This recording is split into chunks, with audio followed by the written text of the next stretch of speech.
My siblings in Christ, these are the YouTube comment sections. Hi, everyone. Here. Hi. Oh, that lighting situation is a lot rougher than I thought it was. Oh, oops. I'm clearly dumb as well. Because, okay, well, I'll explain in a second. But hi, guys. Looks moody and nice. Oh, yeah, but I made a mistake where I put that light brighter than that one.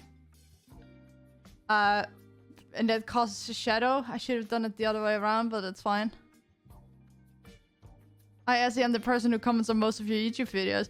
Yeah, okay, so that's actually funny because YouTube has now marked you as someone I give a lot of hearts to. And I tend to give hearts to everyone I reply to. So that means that you're the person that comments the most on my videos. Like you in my YouTube studio, you actually got a marker now. Lighting? What lighting? Exactly. Also, I saw the redeem. Fuck. I don't know if that did anything, but yay. So I got a third light. To fix things. And I've actually owned this one for months and it's still in the box. So that's sad. Ayo, chill. Ayo, you chill. I also realized that the filter I put on my camera is so nice. Because it kind of like takes away the harshnesses of the blacks. Everything looks really clean. Without being too overwhelming. Also, I added something new to my microphone. This is a keychain from Yusan's merch drop. And I kind of like it like this, where the black pick is in front. But then it angles away, and I don't like that. So I just do it like this. Because then it's somewhat angled towards the camera. I don't know. What filter you got? Okay, so it's Oh, thank you for following Anichino? I'm sorry I butchered that, but thank you for following. I learned that you can color correct in Premiere. Like, of course, I knew that. But I started doing it. I was like, wow, I should have started doing that earlier because that makes my footage look a lot nicer. And then I realized you can actually save that and export it to OBS as an LUT or like a LUT, whatever. So whatever is on my YouTube videos, or it was on my YouTube videos, now it's just on my camera by default. So now I only have to do some minor color correcting in post. Because my camera is on auto. So the colors of everything change depending on what shirt I'm wearing. So that's... Also, can you hear the music? It's very soft for me. Turn it up a little bit. Yes. Barely? Okay. Let me turn it up a bit. So yeah, I need to like box this so I could actually fix my light situation a bit more. Yeah, LUTs are great. Yeah, I just made one myself and I called it a day. Also, what's cool with the dark room is that I can actually show off my pen light properly. Yay! Oh, the pen light is a bit too much for the camera. It's not even that bright. That's the funny thing. It's not even that bright. But I guess that's the point. It has colors. Like, obviously, I have blue because it's for Yusan. It's a bit greener. It's a pen light. It's like a thing that people, especially on VTuber concerts, they have these and they're like in the crowd. It's similar to when people use their phones to like create, or like lighters or like candles in the crowd when there's like a cool like song, whatever, in a concert.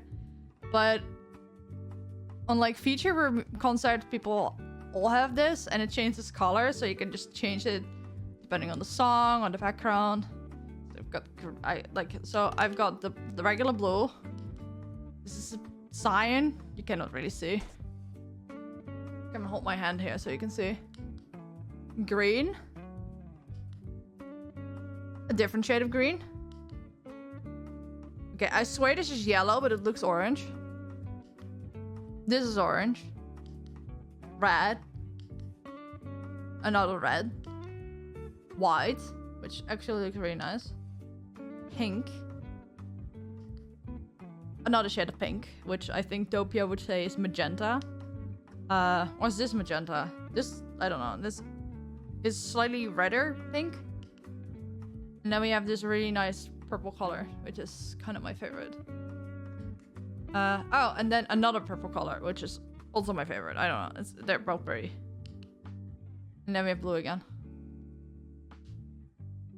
There was a dude going sicko mode with 4 of those once when it was at the Camila concert. Lol. Yeah, it's like a pen light or a jam stick, whatever. It's do I have an emote available from someone that has... Oh god. Oh yeah, of course. I disabled. Yes, here we go. That was hard. It's like it's what people in emotes like this are using. Hi Mifu! Yes, exactly that. Oh yeah. Oh, that's cute, Lunky. Yeah, I've got one. I've got a singular pen light. I thought it was like a set of 2, but I misread. So I only have 1. Which is not so bad, because then I can just have another one from someone else. In the merch. So that's cool. Also, the title is not a lie, by the way. I know it sounds like a joke, that's why I put it as a title, but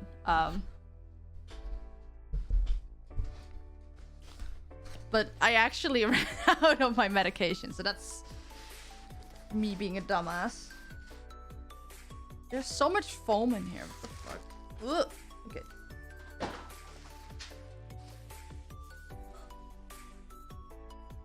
The manual's in Chinese, because of course it is.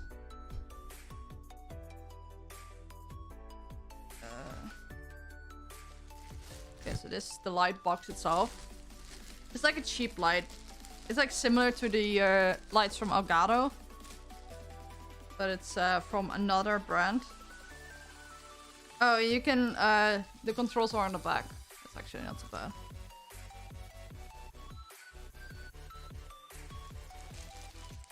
Oh, this is a heavy stand. I'm just tossing the plastic. Going to head off for now. We should look at the lighting, thank you. So gonna fix that first. But yeah, for whatever I want to tell you guys. Desk it down a bit so you can actually see the entirety of me. I've not told Twitch because I simply have not been live since. But I'm YouTube partner now. So I can actually earn money from YouTube. Right now I'm sitting on €7 from the last week or something, of which 2 memberships, so the ad rev is not going great. But I also have only like streamed once and released 1 video, so I need to get on my editing game, but I've been out all day. Thank you, Dreaming. Thank you, Lunky. So I'm happy with that. I also found out that more people know me than I think, which is becoming a problem, but it's also hilarious. So I don't know if you know a VTuber called Doxy. She debuted September 3rd. And someone that's in like a mod team with me elsewhere, I was like, hey, Ezzy, we need a couple of mods for debut just to be sure. Do you want to help? I'm like, yeah, why not? Kind of poggers. They're friends with Nux, so I understood why they wanted to help. What the fuck do we even... Like a tiny ass stand. Okay, well, I don't need more. I was recently threatened into watching her by Crazy Shadow. She is the sweetest. She tries. But it was actually funny how little she knew about like basic things about streaming. Look at how tiny this is. It's not even sturdy. I don't even... Fuck. Oh, there. You have to screw it in. Okay, that makes sense. Of course, it's not sturdy.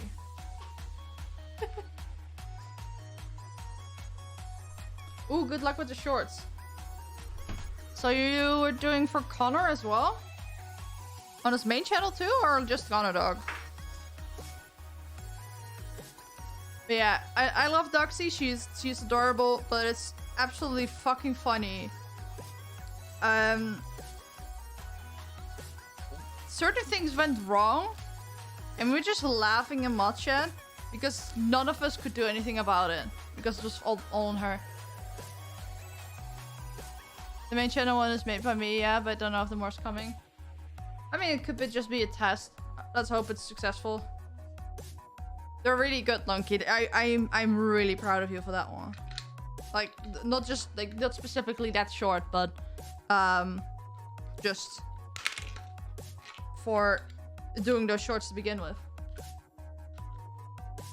You're actually like doing a really good job. Hello, music? The fuck? It did mega pop off, so I assume Connor will see value in it. Yeah, and it can like add some like some filler to the dead space between uploads, especially because they're rare on the main account. Okay, now it's 30. Yeah, I really hope for you. This thing is small as fuck, but because there's a thread here and there's like a ball joint, I assume I can add Elgato mount to it if needed, but right now it's not needed.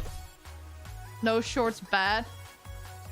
Shut the fuck up, Mifu. You're not a content creator. We have to sacrifice everything to the YouTube algorithm. Which I wish was a joke, but it's not.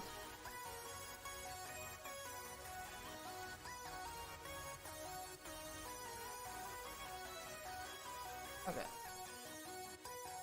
Okay. That's done. Fuck, do I actually have... You know what the sad part is? It came with a cable, but not with anything to put it in the socket.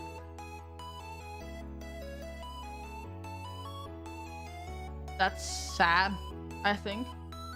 Okay, do I have anything?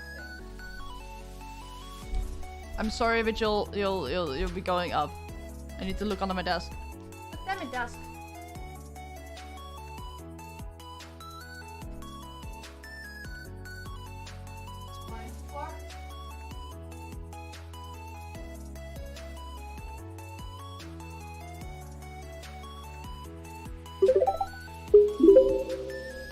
As he is shrinking. Oh, thank you for the 21 months, Lexi. Thank you so much.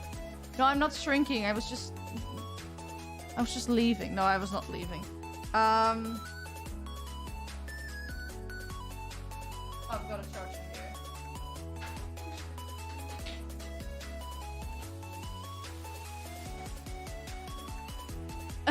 Oh, that was you that edited that one.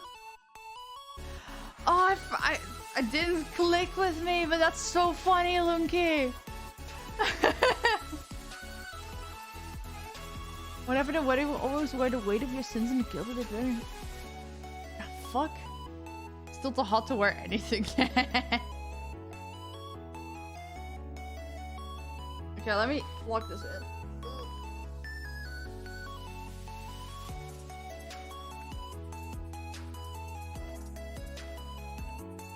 Okay.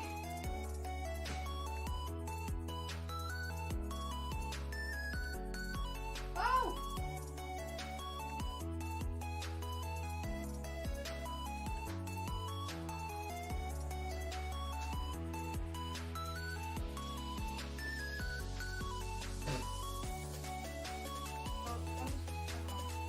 There you go.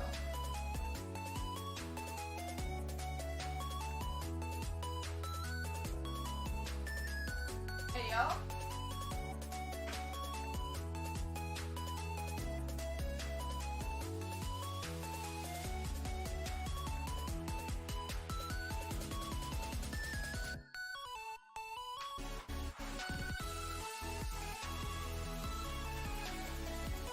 It actually somehow works. I need to pick up the plastic. Okay, it's not perfect, but it's better. You're not a Reinho copy. Reinho is just using whatever it is what she's doing for Cloud. But you're not copying her. Because you're using it for Cloud. You also didn't start a war on this canvas several times just to put your ass on it.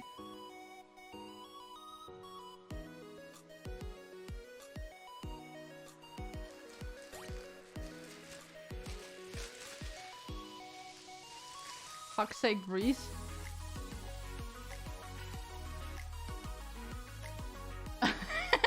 Yeah, you can't time him out with here. Because I don't stream. Yeah, but okay, but even if you did stream, would you still wage war on his pixel canvas? Put your ass on there. Jordan says 67k, but you're also featured in the main Switch cumulatively of 44,000 views. Oh, yeah, that's also something that happened.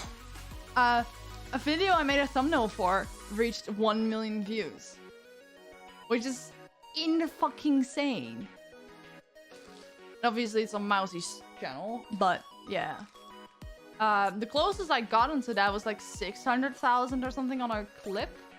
It's just obviously an Elden Ring clip. I like context for this conversation. It's better that way. Oh, you want context? I'm gonna give you context. Less Dreaming is like, no, please don't.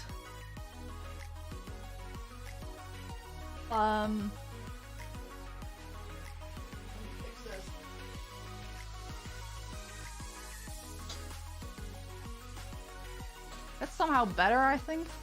It's not as dark. Oh my god, Ezzy, why do you hate me? I was like, well,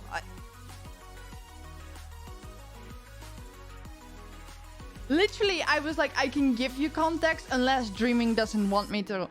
I feel like that doesn't equal to me hating you. I don't do shorts. That is true. Mifu doesn't do shorts. Context is amazing. That's crazy. Yay, brain stimulus, music. I'm not talking to myself anymore. Well, I still am, but it's fine. I don't feel like I'm echoing to myself. Show him the clip.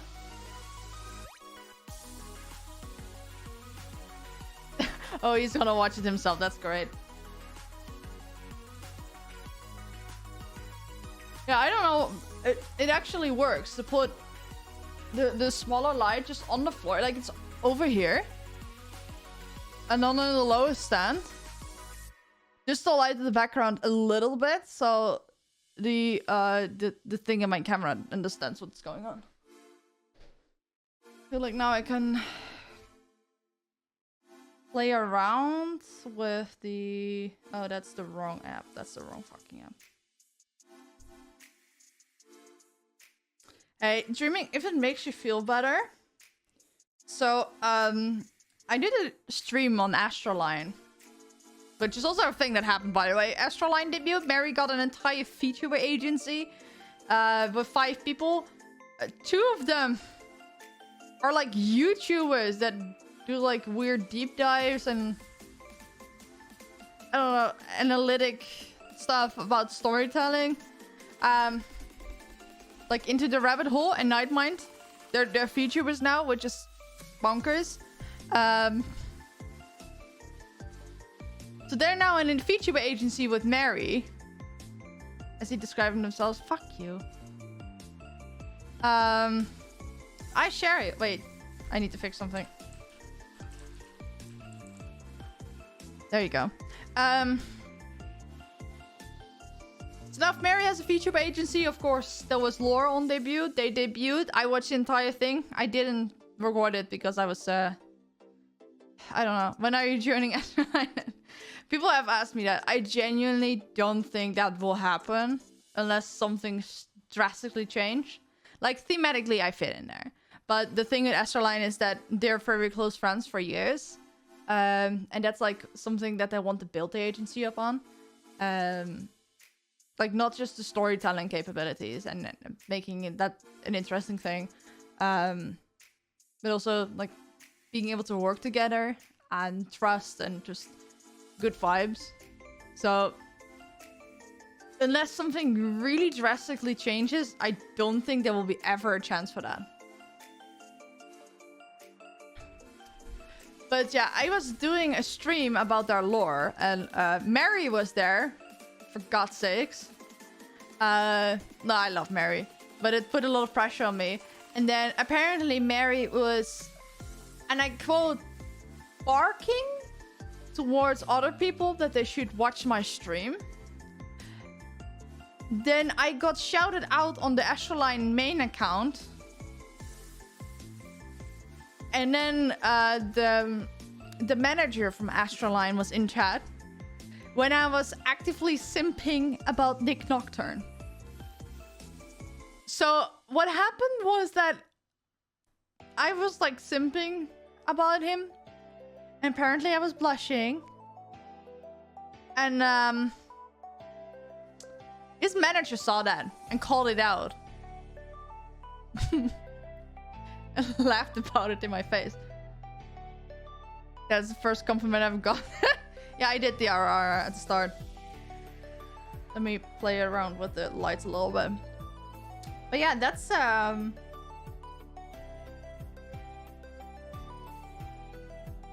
actually feel less light is better somehow. Makes the shadows less harsh. You didn't call yourself a simp on the stream. Oh no, but but he does follow me.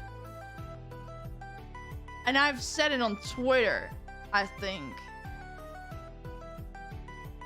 And if I was ever in a voice call with him, I would probably, no doubtly, admit it as well.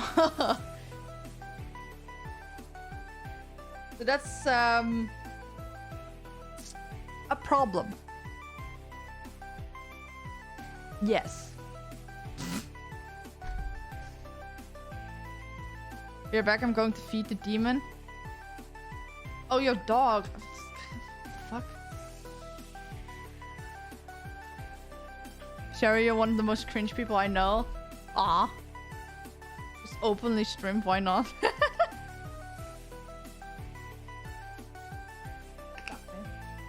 Yeah, why not?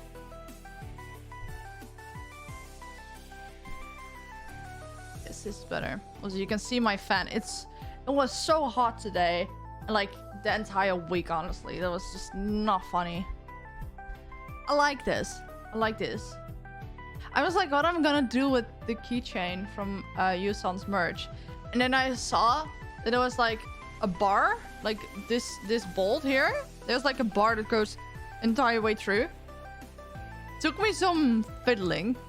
But I got it through and now it's just hanging here. It's actually kind of cool. It's a bit dark so you can't really see it because of the light reflections, but in daylight it looks really good. I also plan on rearranging my room a little bit because like literally you can call me whatever you want, but I've been feeling like kind of anxious while working and like sitting at my desk, and I have a hard time concentrating, and I was like trying to figure out like what the fuck is up.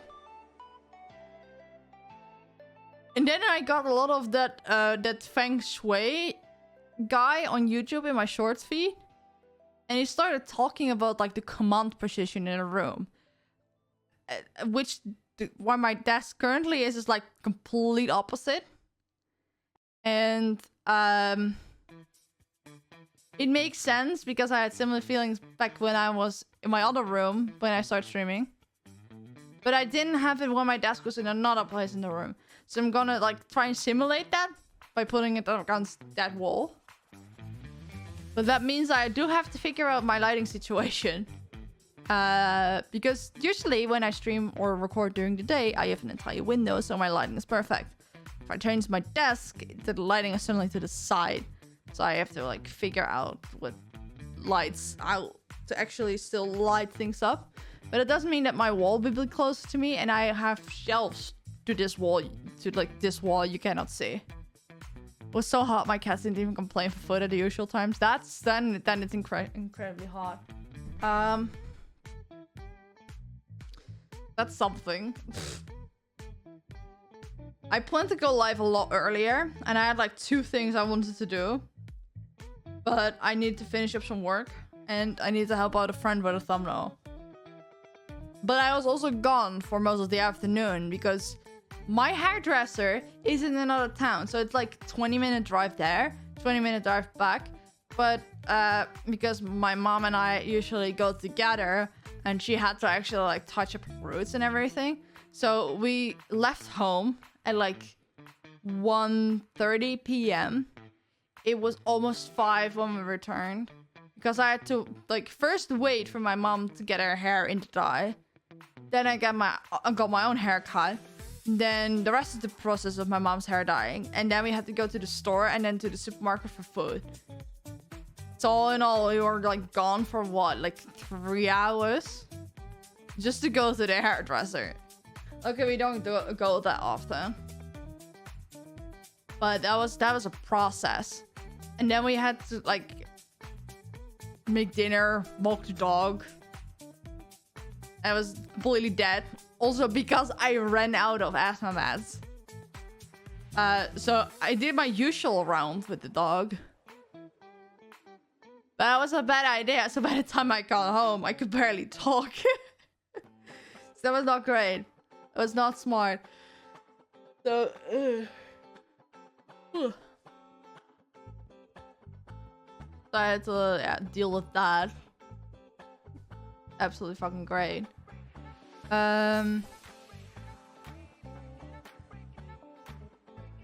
What else? I don't know what else. My brain decided like, yeah, no.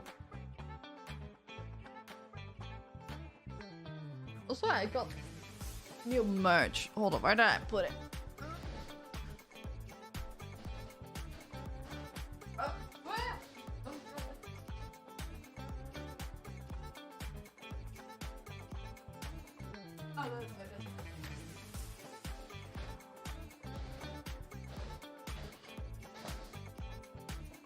You ever just...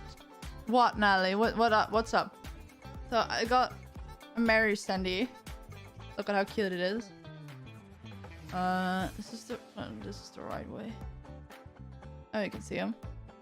Look at the boy. It's actually funny because the fuck?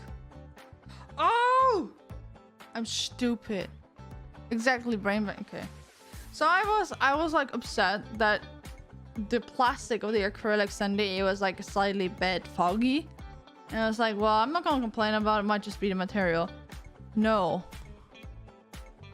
I'm just actually stupid.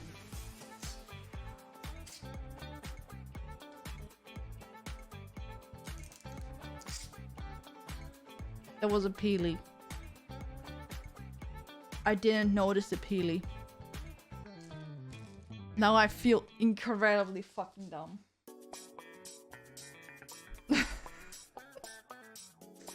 Yeah, now I've got Yusan Sandy and a Mary Sandy, but apparently Mary's taller than Yusan. These are not from the same maker, so these are obviously not the skill, but it's funny. Oh, this is also funny. Like, they fit together. Like, yeah. I don't know if you can see. Look.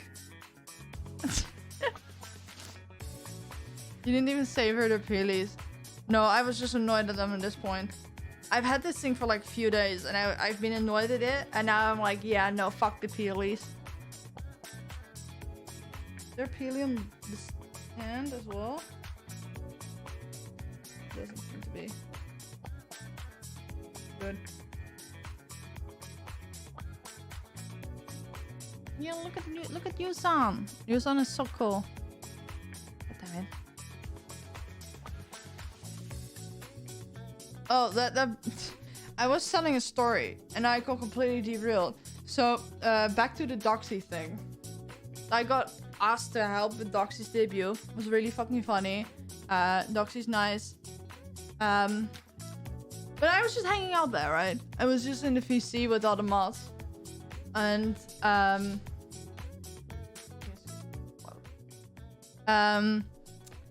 I was just randomly typing in chat. I was like, well, I need to engage in chat a little bit, right? I need to show a bit of support because everything was exciting. And then like randomly like 5 people recognized me in that chat. And I was like, what the fuck? Like a few of them I recognized, a few of them I didn't. And I was like, hello, who are you? And I was thought one of them was like Nux's, like one of Nux's biggest fanboys. And I got confused by that because I didn't know who they were. I didn't know how they knew who I was. I didn't know why they were so excited to see me. So I just... I'm telling you, you're getting famous. It's weird because I'm not even actively trying. That happened, and like I've been used to people recognizing me in different chats because I've been modding in a lot of chats and like just hanging around in the circles. So people recognizing my name is like one thing, but seeing me in chat and getting excited that I'm there, I don't know. I'm still not used to that. Today, like a few hours ago, I decided to join Yuson's fan Discord. And right away, several people recognized me. Like a few people were like, I've seen that name before.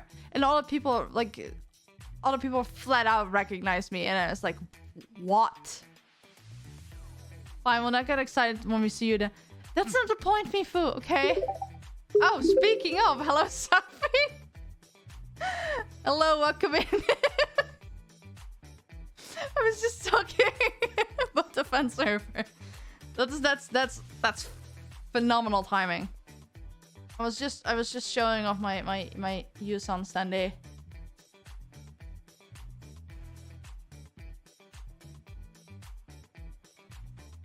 Happens. I'd be happy to see you out in the real world. Hi, McNuggets. It's phenomenal timing. Oh, you cannot see, but do you recognize this keychain? Is this keychain right here? This one. You must recognize it. I'm pretty sure you do. Like that. Like there's no universe you don't. Oh hey, it's just as yeah, that feels worse. Yeah, but I feel like people that like have like that sentiment wouldn't say anything. I'm gonna need your location for reasons. No. I got incredibly lucky that there was like a restock of like some merch. It sold out within like 30 seconds. So I got it in the second batch. Did have to pay a lot out of pocket to get that shipped here, but here we are. Okay,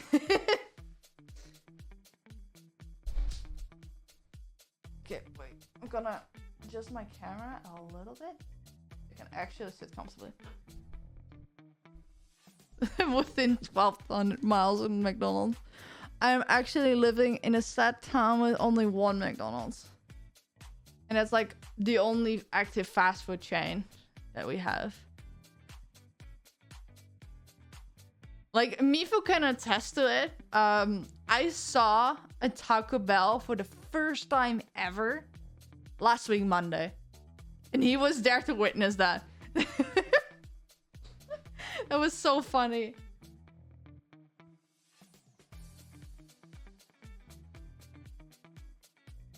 I'm indeed right there. Is there anything I worked on that's interesting?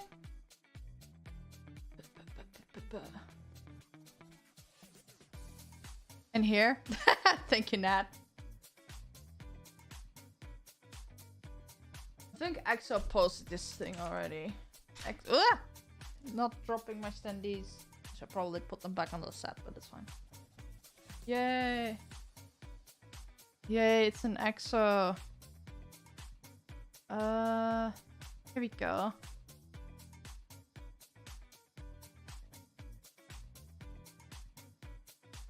So I made like an emergency thumbnail for him because he had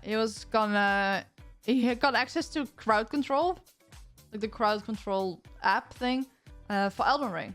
So he was like, Ezzy, like last night, can you make this for me? I'm like, yeah, sure, man.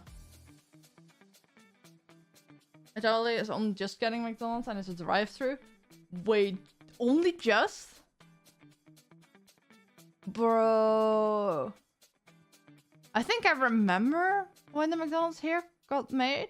Also remember it being like renovated like 5 times. My town sucks. Yeah, I can imagine. Like I don't really go to McDonald's that often, but... Oh, by the way, have you seen the new Hololive wave? Because there is one specific lifer in that group that I am weak for. How is the new JP idol group? Yeah. So like what I've heard is it's a very weird theory. Okay, here we go. Hello? You back? So it's Hyodoshi Ao. And so like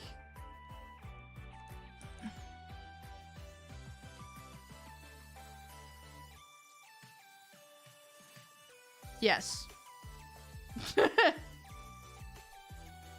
No, that's the that's the new English wave. Yeah, this is Regloss. So we have Hyodoshi Ao, Otonose Kanade, Ichiyo Ririka, Jufute Raden, and Todoroki Hajime. And from what I heard is because they don't really exactly belong to JP, but also not to English because obviously they don't speak English. But also not to like ID or whatever. Is it ID?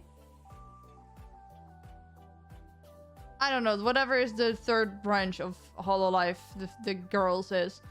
It's just like a idol branch. Like they still stream, but they don't really fit in because they're not Japanese from what I heard. Like they're fluent in Japanese, but they're not Japanese. So that's why they got a new branch altogether. But I'm not completely sure.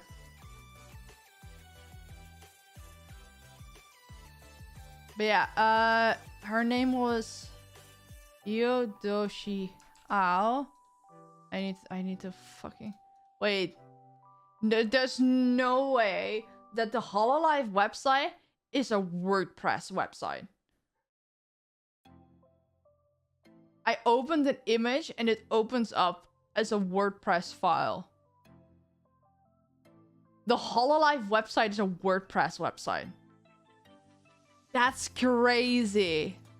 Okay, well, that's just... But yeah, they spent all the money on the new studio. That's fair. So, like, her. I heard Aoi did a public apology for making girls sim for her. Yeah. I heard about, that she was calling her female fans Ohime-sama, which just basically means princess. And I'm like, girl, please. You're the only one in the world that can call me princess. Like, look at her. Like, I've already posted it on Twitter and to several people on Discord. And how the fuck do you steal someone's gender? Because holy shit. I feel like, okay, so it's like I clearly have a type right here, okay? So like there's also this beautiful person that has like a very interesting name, you know, like so like like you can tell that there's something there, you know. Reminds me of Juso.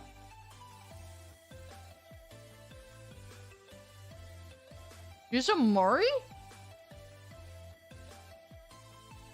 Okay, hold up.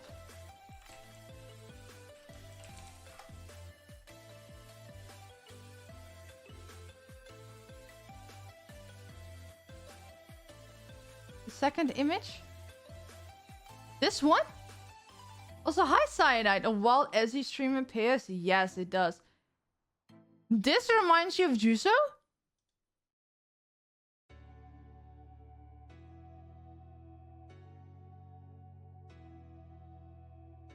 Huh?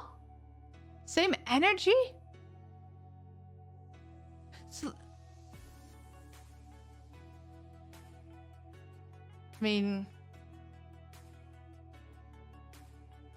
Okay, so... yes, sorry, I stopped working, but I can see it. What?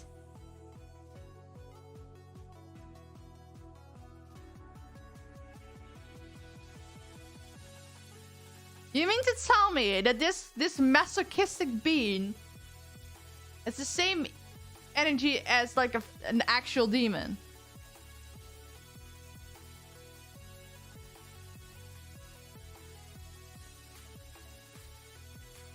I know you like being stomped on, so I'll do it for you. I feel like with Yusan, the problem is that everyone wants that and they just get embarrassed to do it. Well, Juso just absolutely fucking loves to make people flustered. Two sides of the same coin. I think y'all just down bad. What the fuck? I thought I was the one simping here. Are you good? Yeah, Juso got that dominate energy. Well, Yusan is just attractive in different ways. Like, the reaction from me stays the same. I'm sorry, okay. Okay, well, we all know that you're a simp, so that's...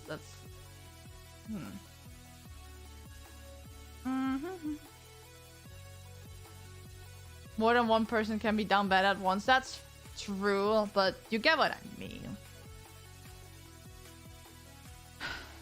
What else I want to talk about? Dreaming setting a love for Connor Clouderman? That's crazy that you said that. That's crazy that you said that.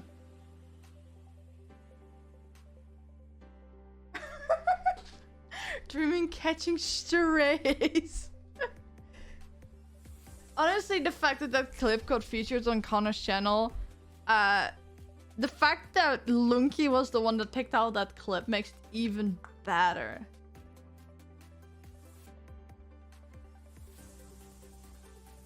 He was peeled through the failed at Sea Dog.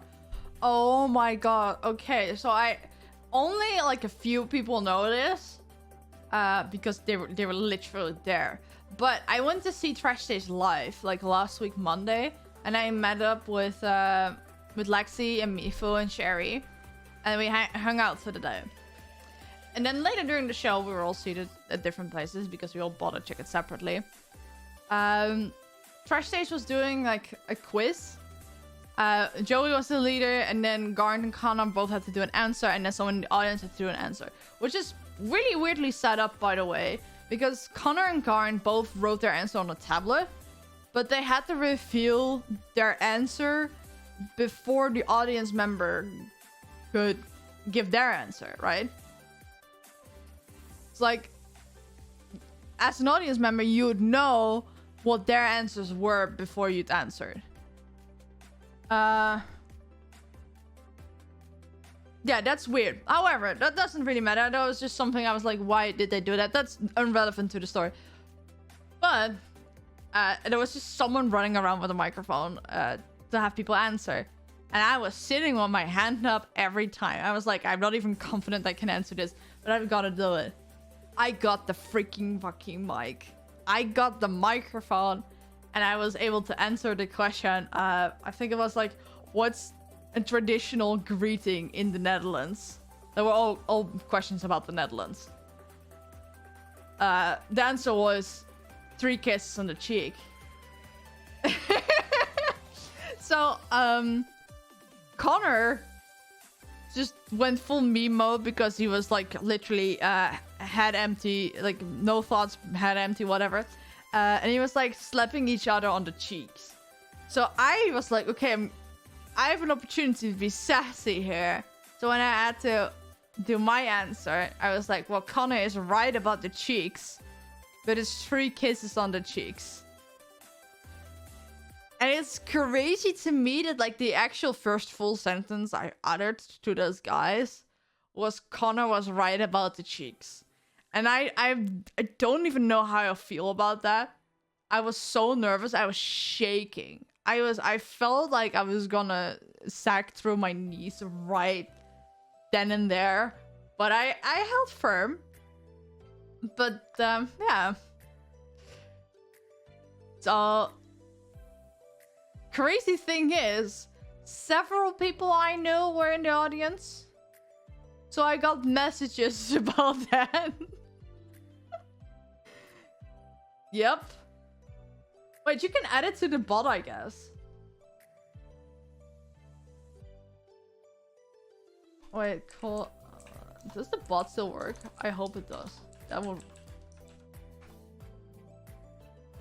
Let's go!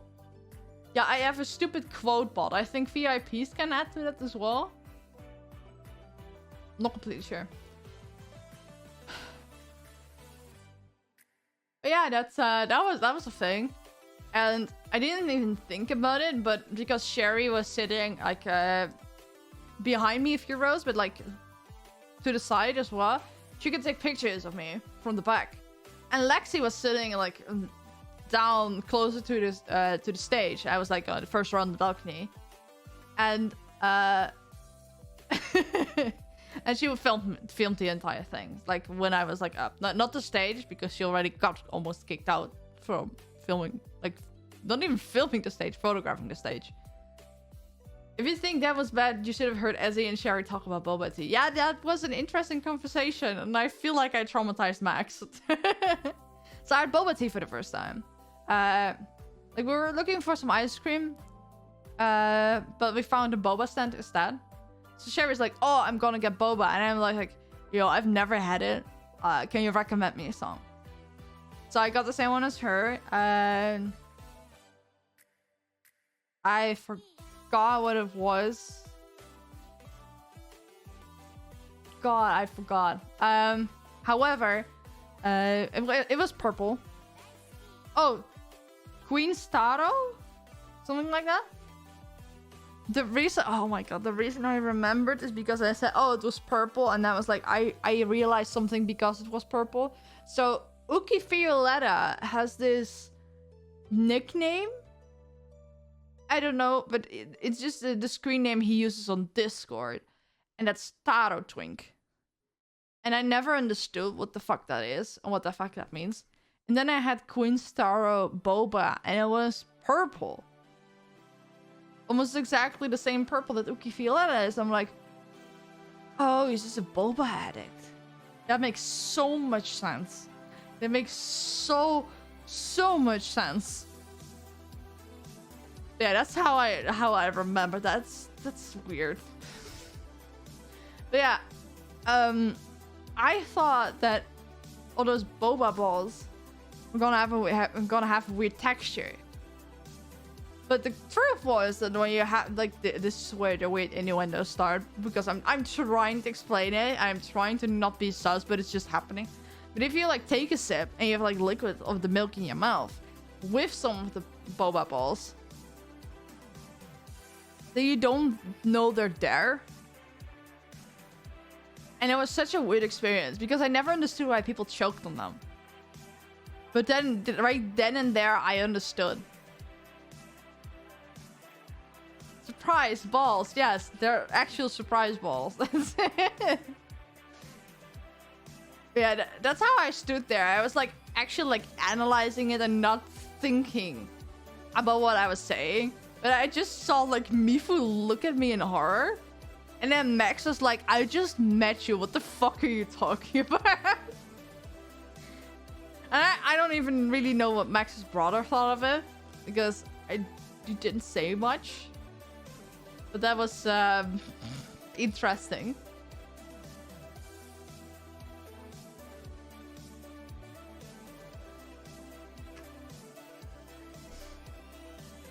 But yeah, that that was yeah.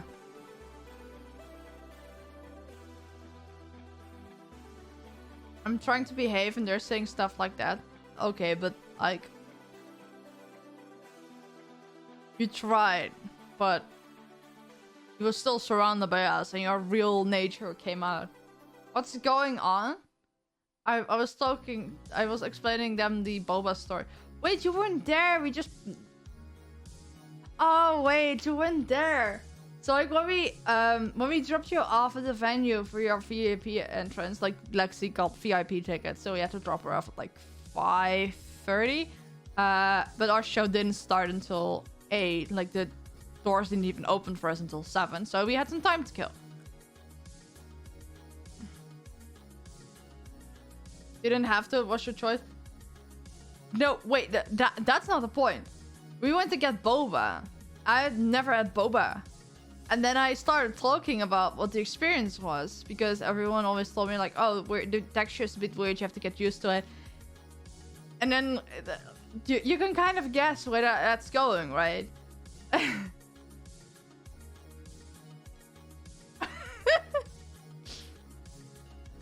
So yeah, I met 2 people for the first time. Like right after I took my first sip of boba and I started talking like that, and I feel like I traumatized them. But I know that Max doesn't hate me. At least I think.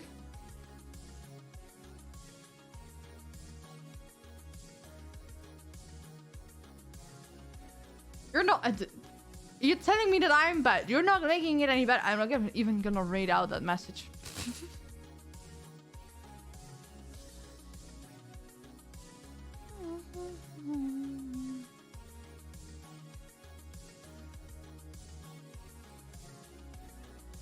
Generous all over. Yup.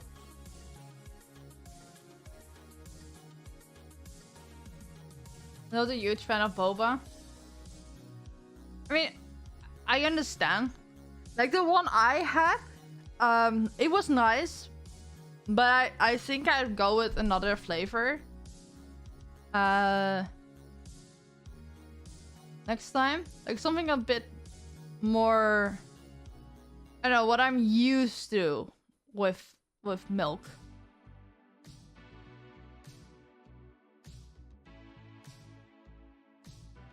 And for 5 minutes, you are talking about balls? Yes. Great, right? Absolutely fucking great.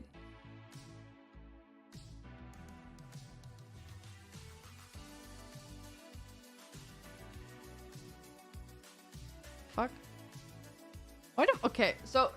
VGen, which is kind of like Fiverr, but for VTubers, and it's a lot more organized and more quality. Just opened the user account, so everyone can now make an account if they want to. And someone followed me. And like, why did someone follow me? Because like it's an account is an account, so you can like, it's still a profile people can go to. Like I just cannot make commissions unless I have an artist invite. People can start following me though. And I followed this artist. They started following me just now. Like I followed them because I follow them on Twitter, but also they do mixing and they do overlays. I swear that they did something else as well. So I wanted to keep tabs on them, and I was like, yeah, I'll follow them. What site is this? Feature.go. Here you go. I don't know why they followed me. I don't even... Do I have anything on my profile? Oh, it says thumbnail artist, VTuber, lore analyst, Twitcher. Like, I might at some point open commissions for VGen.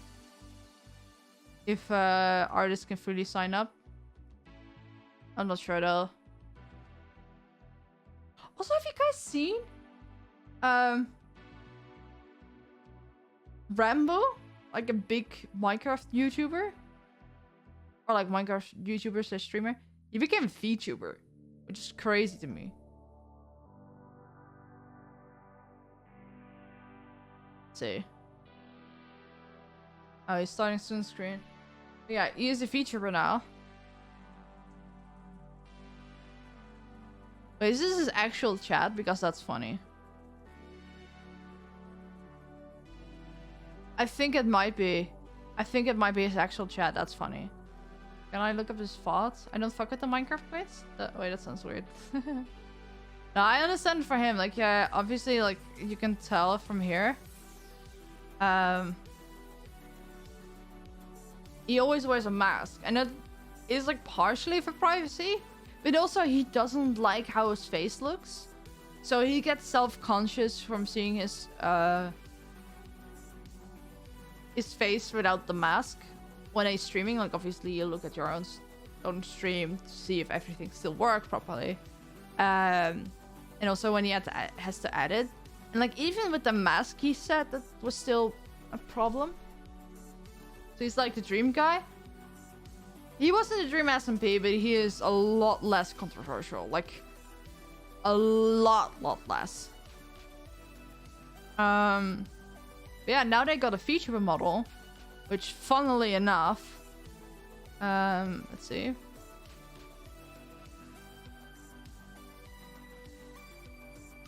Still has the mask.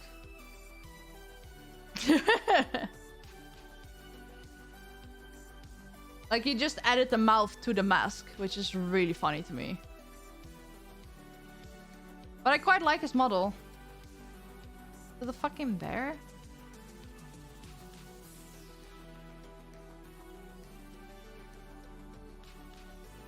And reveals face. Or like in terms of looks. Is that a fucking bear? What? Oh, that was thrown at him. Yeah, that's Tits. Twitch integrated throwing system. I swear they called it like that on purpose. You can see why he added the mask. Yeah. It adds something to the design. People who are mad. I don't think he ever shows the full thing. If it even has legs.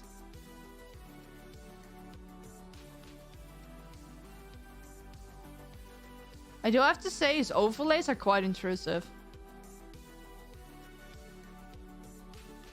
Might just be like the type of streamer he is. I'm not sure.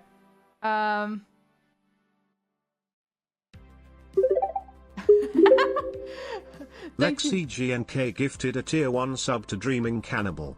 They have given 33 gift subs in the channel. Thank you for gifting a sub to Dreaming Cannibal. But really funny because the pop-up that said to me like the ad was playing ended and then the sub came through. That's so funny. Considering people might look at them all and try what the low part of the face looks like. So I feel like, oh, for fuck's sake.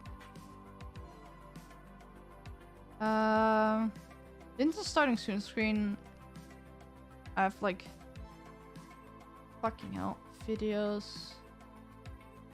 I think a starting soon screen has no mask. Yeah, look.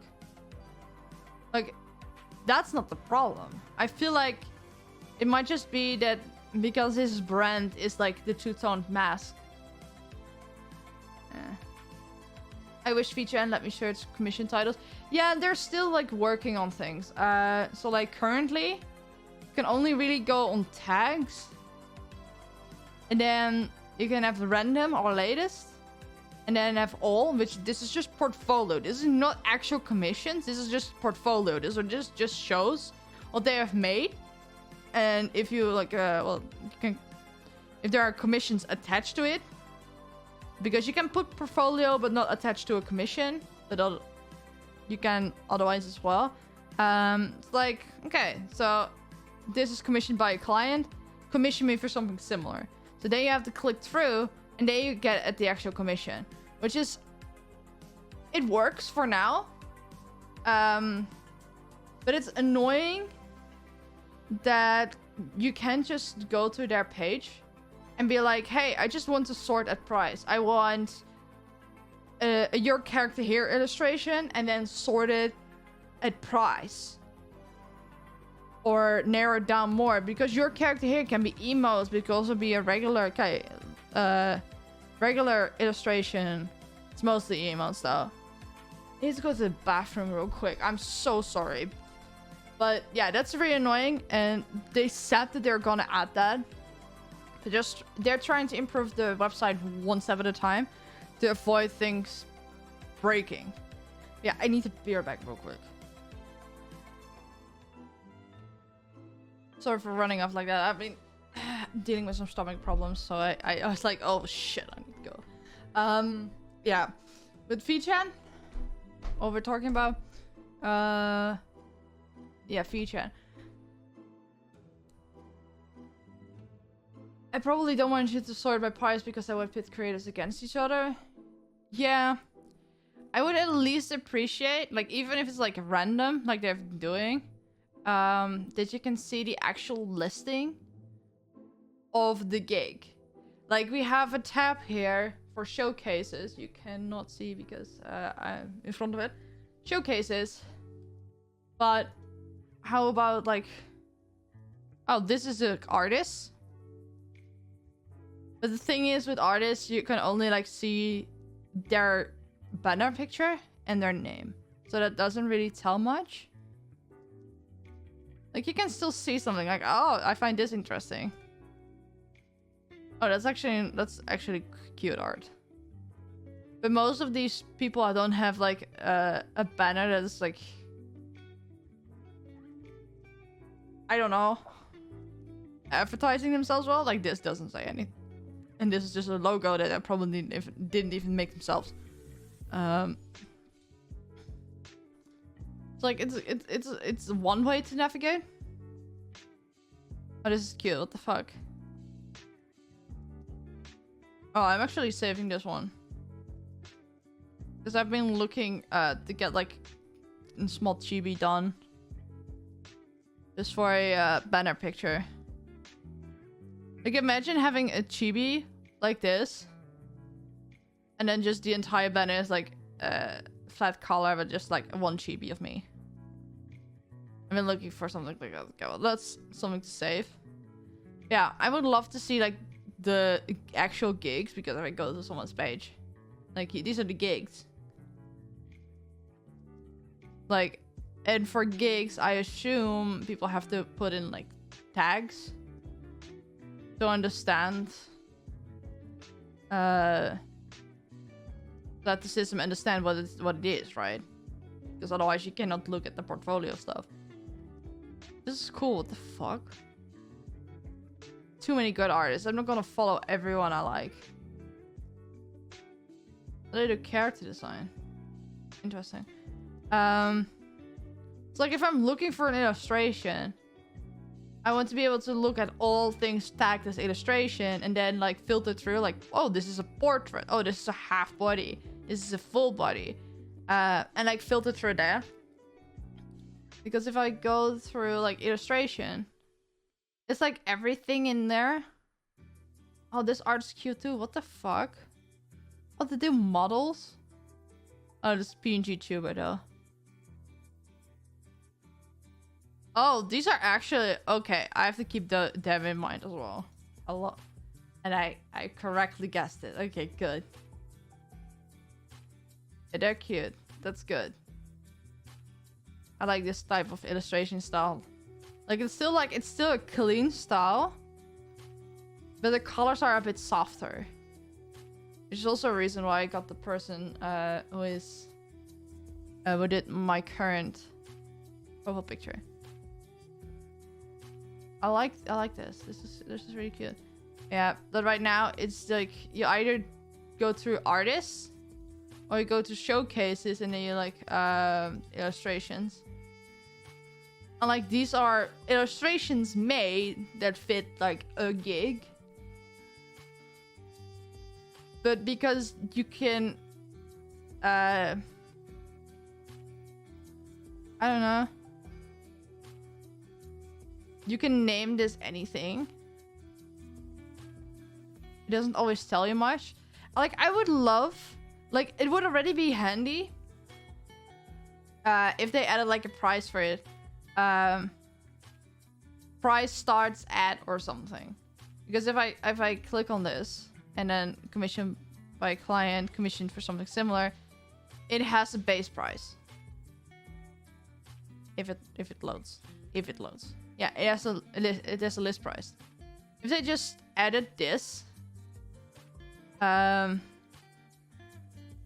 to this page, like from 23 euros, and then like an asterisk or something, like that's the list price, and that's the current list price of the commission, might be different from what's available or whatever. I don't know. It would already help with navigating, because sometimes I see something, I'm like, oh, that could be within. Avoid clicking through, that's what you're getting at. Yeah, like even if they added it to this page, like commission me for something similar, and then add here like from and then the list price. Because then I only have to open it like this, and I see the piece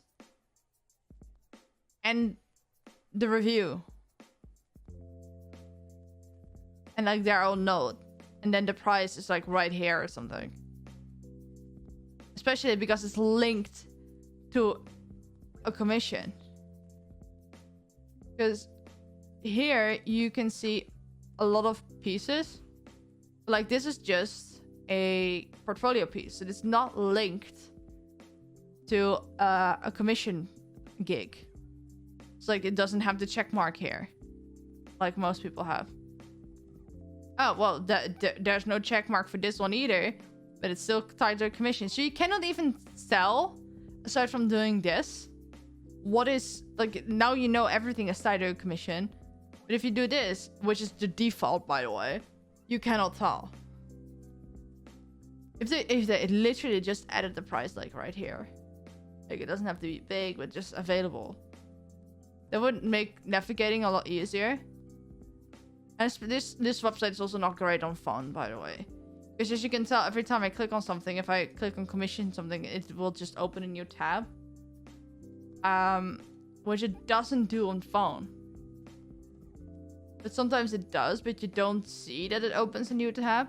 So if you click back, you don't go back one thing, you go back to whatever you were viewing before you were viewing VGen.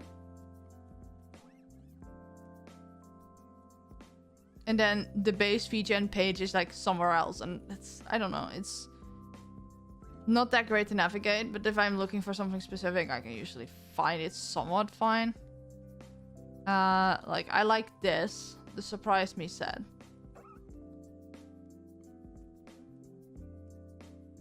Oh, that's not something I'm gonna click. These are just commissions where you can just send in your reference and then the artist takes control.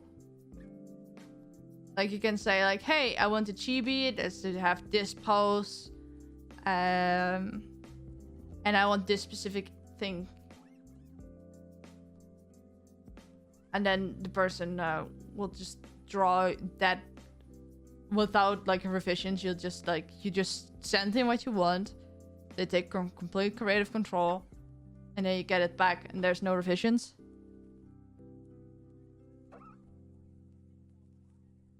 Which does make a lot of these commissions a lot cheaper than if you would, like, do it another way.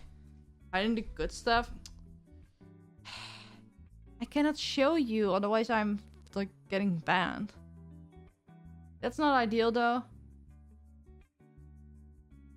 Well, this is just one thing.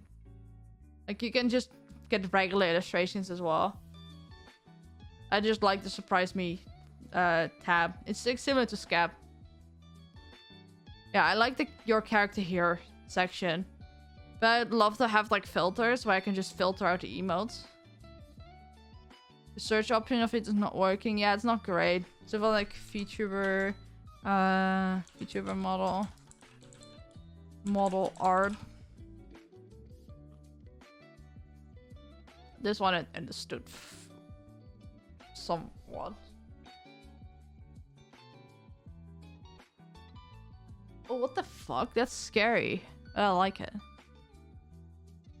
Something I would also like, because this is centered around VTubers, to have at least for like certain tags, like VTuber models, that people can tag whether they do male, female, or androgynous models. Because a lot of these people use female VTubers as their showcase picture. So like there's not that many for how do you call it, for male VTubers like visible. So I don't understand why this is in here. This is a bust up commission. Yeah, why is it in? Oh, that's nice. Oh my god, that's nice. Okay. Yeah, it's kind of broken.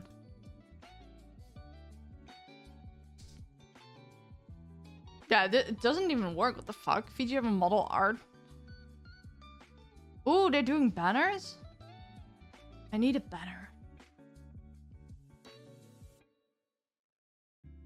I'm sorry, getting distracted. This is so nice. What the fuck? Yeah, it doesn't really work that much, but I'd love to have more control in my search. Because when I'm scrolling, I'm obviously not looking for this.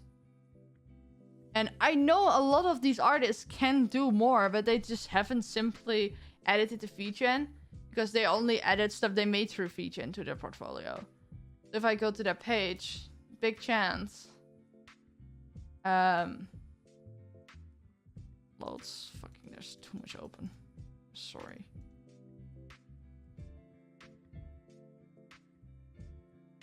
Yeah, it has one male model, but it's in a completely different style. See? But you don't see that.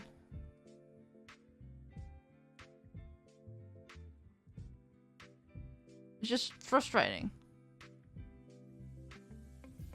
So I don't know. It makes searching a lot harder, especially because not everyone actually does male models. Hydrate, thank you. That's frustrating.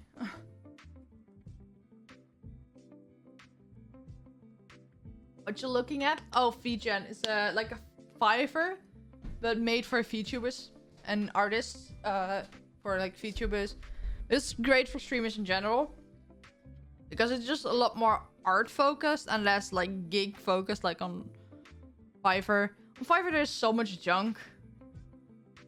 Well, everyone here that's offering commissions has got like an invite. Either they're like vetted by the website, or they got an invite from someone that was vetted at the website. So there's a lot less like scams and spam on there.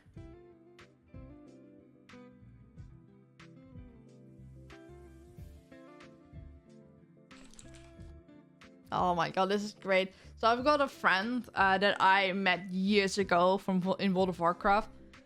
We kind of kept in touch because we both like anime and manga, and he's made me read several pieces of manga.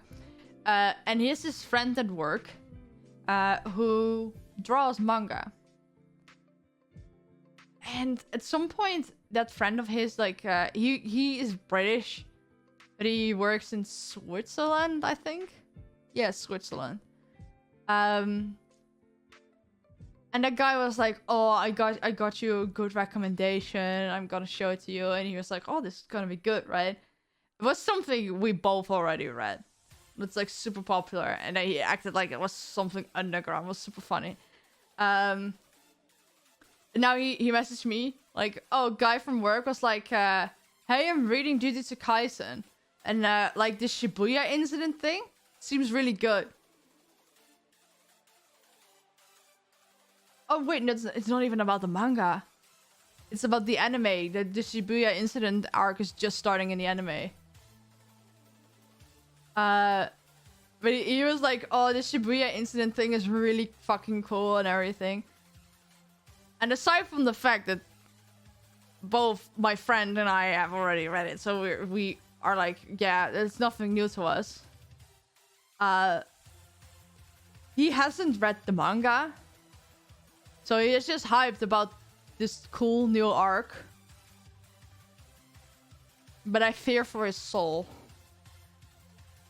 Because, like, what McNuggetNut says, this is Bleach Jr. Yes, in season 1.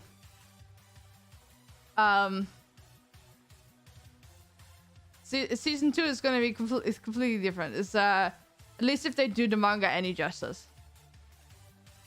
I'm not gonna spoil anything, but yeah, the guys, be fucking ready. Manga or anime? It's season 2 of the anime.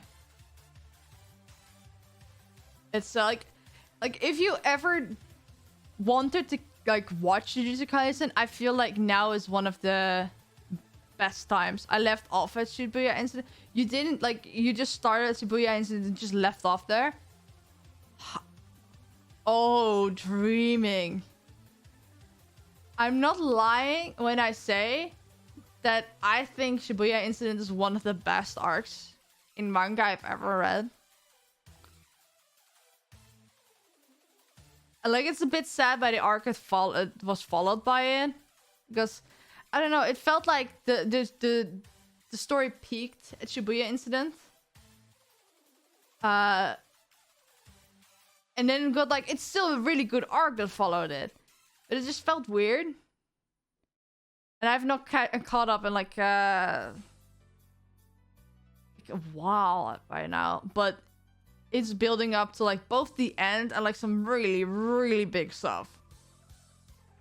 It's like, well, season 1 and the corresponding manga for Jujutsu Kaisen really feels like it's Bleach Jr., like just really shonen in general.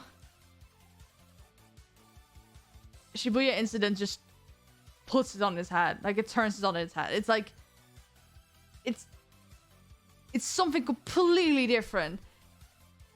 It doesn't feel like Bleach at all. You can tell the influences from Bleach, and the mangaka themselves has admitted that it has been inspired by Bleach, or at least like Bleach specifically, but also other older manga. But Akutami Jiji is so nuts with their storytelling. Every time they just throw me for a loop, and it's both funny and terrifying. Because anytime you think like, oh, there's like a sense of normalcy in these chapters, you have to be afraid. This is really fucking funny to me.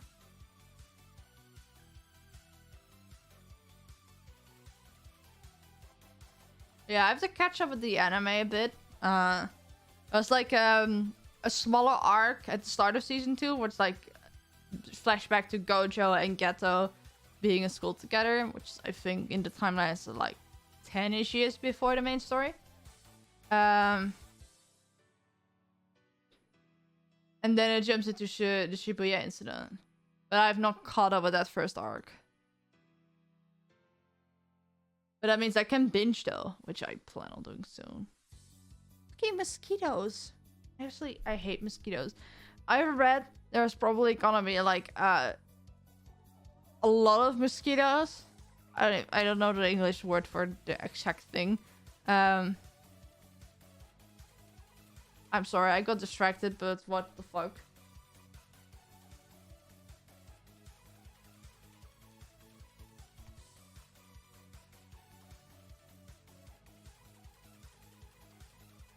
They're gonna add more My Hero Academia characters. Like, they're actually going back to the franchise and adding more. That's hilarious. The only thing worse than mosquitoes, My Hero Academia, I actually like My Hero Academia. It's just like the fandom, but also the random fucking hate people have for it that kind of put a downer on it. It's like the fandom is intense. It's like I'm like, okay, well I can deal with that. I can just like it on my own. But when I admit to someone that I like My Hero Academia, there's just like there's a random shade that gets thrown at me, and I don't understand why. So I'm like, I kind of lost my drive for it. It's I don't know.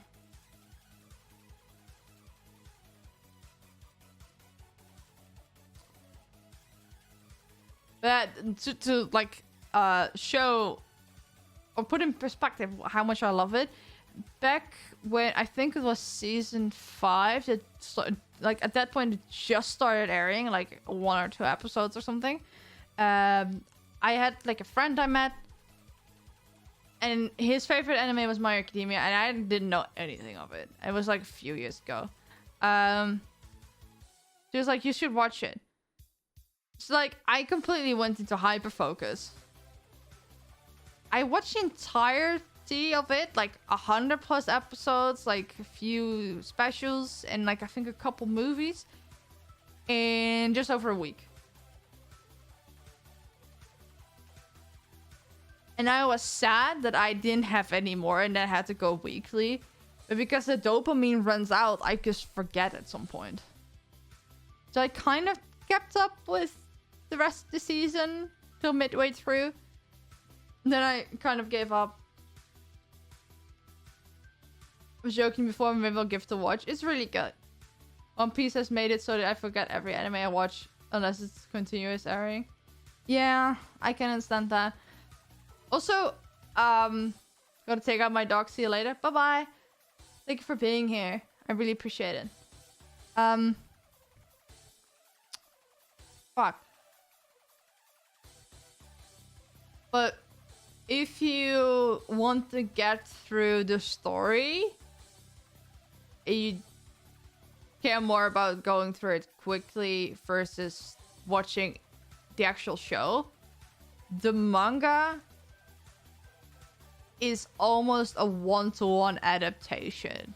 At least for like some things got like at least the first 4 seasons and the equivalent manga, it's almost 1-to-1. There are some things that some events that got switched around for time, like it felt more logical in storytelling. But the events are pretty much the same. I feel like season 5 it muddles a bit because the pacing of the anime got really weird. I think at one episode at some point they adapted only 1 chapter. Or sometimes they can adapt like 10 chapters in 1 episode or something. So that was like weird that they did that. So they added a lot of anime only stuff, which fucked the pacing. And they changed around some storylines. But what actually happens is almost exactly in the manga, and it's a lot faster to read. But My Hero Academia is made by Bones. And Bones is a really golden studio. And especially season 4 is gorgeous. Like, season 4 is my favorite season of all. Like, I kind of liked... Was it like season 2 was the tournament arc, I think? That was fun. But like, from story perspective, absolutely fucking golden. Don't really care for most shows, but it's gonna be fun. It's like a fun show, but it's long. It's like, that's the problem. It's long. It's... To catch up, I think it's like 150 episodes at this rate. How many episodes does My Hero Academia have? Please tell me it's not it gets good after 3 seasons thing. Oh no, it actually is like a thing that it just is good. And then season 5 hits, and that's why a lot of people were like, yeah, no, fuck this. And I think it gets good again in season 6. But I don't know for sure. Because the manga was really good. Like the manga equivalent to season 5 was also like a bit of a mess, and then they made it even more messier in the anime. And then season 6 actually was cool anime, like manga wise, but I haven't seen the entire season. But it lived up to what I wanted. Okay, so it currently has 138 episodes as of season 6.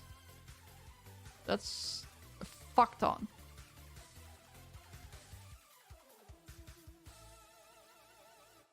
That's nothing? What, 138? It's like, it's 138, and then there are, let's see, 8 specials. So, like, they're special episodes. So, like, some of them are, like, regular episodes. Some of them are longer, I think. And they're like a bunch of movies. Some of them are canon, some are not, I think. I'm not... It's like some movies are like side stories. Like they can just exist outside of the show. And it doesn't really impact them. And there's one movie that is just not canon. But it was such a good plot. But I think I heard that it was based on the original ending Horikoshi had created for My Hero Academia, but it went on a lot longer. Oh, I thought my mom was calling me. But My Hero Academia is going on a lot longer than originally anticipated because it became so popular. So it like has been artificially extended. So that's why a lot of pacing issues came in and such. But now it's like rushing towards the end and it feels a bit weird. It's like at the start, it just felt like it could have been something where they just go through all 3 years of the school. I don't even think they got to the 2nd year. Like officially. Because of where the plot went.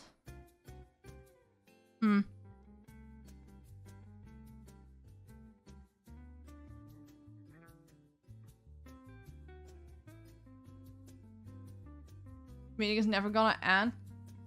It's like almost 10 at night. Why are you still in a meeting? Are you okay? Is your boss okay? I know you're friends with your boss, but is your boss okay?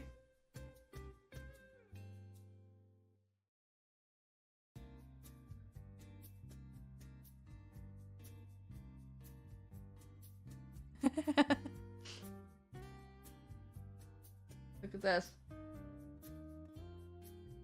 The Dream brought out a song and it is debuting in the Billboard Top 200. And he was like, thank you, you guys are awesome. So Duck Squad retweeted. Good thing he deleted his face reveal. Because he literally has a picture of himself all day. I don't know, it's... It's Sherry, is she ever okay? Yeah, that's weird. I don't know. Nox sometimes has spaced tweets. Sometimes. What was else I wanted to talk about?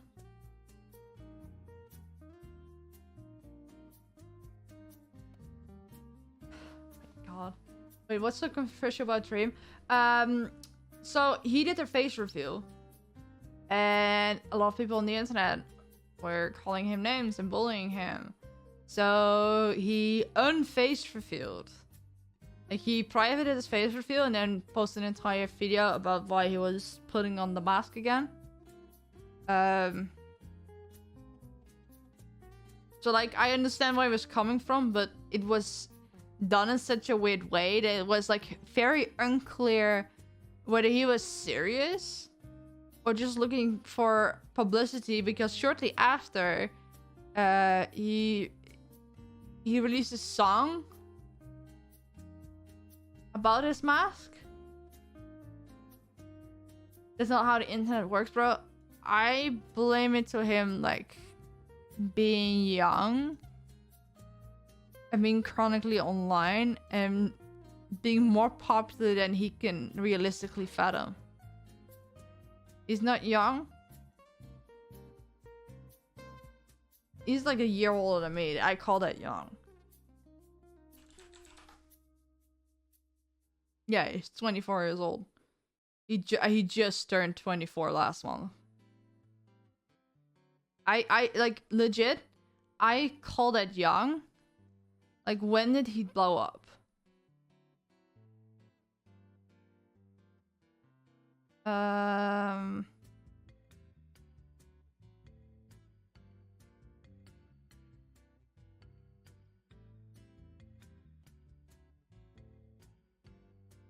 I guess, yeah, young, but he's been on the internet for too long. Yeah, but I feel like it's something that I also think about Mr. Beast. Because he was like in some beef with Jacksepticeye recently, where Jack was doing a lie detector test, and he got asked the question by Tommy, like, do you like Mr. Beast? And Jack was like, no. And then they start talking about how he thought that Mr. Beast had ruined YouTube. And then Mr. Beast basically threw a temper tantrum, like, oh, you're telling me that I just should have bought a mansion and bought a yacht and like spent my money on everything and just made whatever random clickbait video there is, because that's somehow better than what I'm doing right now, helping people and everything. And was like, that was so not the point, but also like a weird thing to say, and it felt like out of touch. A lot of people were like, thought that he was like trying to get the impression like, oh, look at me, I'm untouchable because I do charity work and I spend so much money on people and I'm better than you. What I think is that he is just genuinely unironically out of touch, but he doesn't realize it. That because he went from an absolute fucking nobody to someone the entire world knows, that's rich beyond like comprehension, and he is busy with everything all day, every day, and has been for years. So the last time he was like an actual human being, that was like years ago, and he was like a random guy. Probably one of the people that like got bullied at school for being a nerd. So I doubt that he even had the social skills to begin with to understand stuff like that. And over time, he just lost touch with how he should really look at himself. Mr. Beast is more unlikely and more unlikable than even Elon. I feel like Mr. Beast at least tries to be a human being, but Elon does not. Like, they're both millionaires with very expensive toys. But the way they handle both is just like, Elon is just selfish at his core. Well, Mr. Beast is just, I don't know, he's not selfless. He's also not selfish. He's just in a very odd gray space. But yeah, Mr. Beast feels like to me he's paying to be alike, which gives me the ache. I don't know, I still feel like he just lost touch with reality and he just genuinely thinks he's doing good things. And doesn't see what's wrong with certain things he does. Almost a billionaire with a beater on the same level. You get what I mean. They have both more money than they can realistically spend. Yeah, I feel like it's similar with the Dream. Funnily enough, they're the same age. Where they went from an absolute fucking nobody, probably lacking the social skills to be part of like regular society, just blew up and became really rich and famous. And like lost touch with their human side or like their normal person side. And then things get ugly. I don't think Mr. Beast is selfless, by the way. Yeah, he's not selfless, but he's also not selfish. He's in a weird gray area. Because, I don't know, the things he does, I feel like he does genuinely want to dildo. But there's still, like, a thing. He's obviously still doing it for views. But, like, his entire thing relies on him getting views. Because that is what pays him and gets him sponsorships to allow him to fund other projects he wants to do. So I don't know. It's a weird situation. So aside from them being like weird rich people that just don't know how to be normal anymore, I don't know what to think about them. Because in the YouTube game, views and good publicity is what matters. Yes. But on the other hand, if you use your your channel to bring back revenue to fund other projects, or at least pay off the project you just did, like you can be the most selfless person, but you still have to care about the views because otherwise you cannot keep doing what you're doing.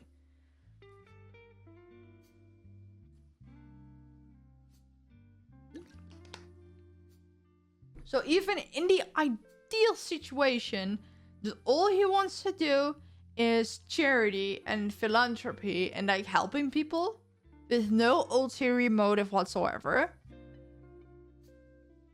then he still has to care about retention, views, and publicity if he wants to keep doing things on that scale, because if he doesn't get the amount of views to gain the revenue to pay for that shit. He's in a weird situation because of where the money comes from. Elon's just a dick. Yeah. Elon is just like, I don't know. A lot of people say like don't blame his autism for anything, but I feel like in this case, because he's a white man with autism that's just rich beyond belief, that doesn't have to participate in normal society, he's literally incapable of understanding that he is fucked up. Because I've seen similar stuff in like smaller cases, not because of money, but because of like popularity or whatever, in other autistic white males. Because they grew up with such privilege that they didn't have to master autism, so they never learned how to deal with it and like be part of society. Some of his news content goes against some of the charity stuff he's done. Like, didn't he put together the sea stuff to clean up the ocean? Oh yeah, I've not been keeping up with his news content because I just stopped caring about that. Like, I occasionally watch things, like if he releases something like, oh, the new Squid Game thing. That's what I watch, but also right now. I think it's less blame and more significant the contributing factor. He's blowing up shit, to be honest. I mean, just blowing things up on the scale that, like, one person can realistically do. And then having a team clean up everything. I feel like that's making less impact to the environment and just anything than, I don't know, what most billionaires just do to generate, like, their daily stuff.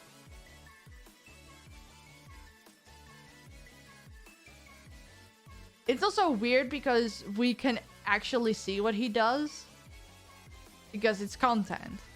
So we kind of like, we can both see what's in the actual footage, but also kind of like, oh, he had to do that and fix that and make sure that was a thing just to keep everything rolling.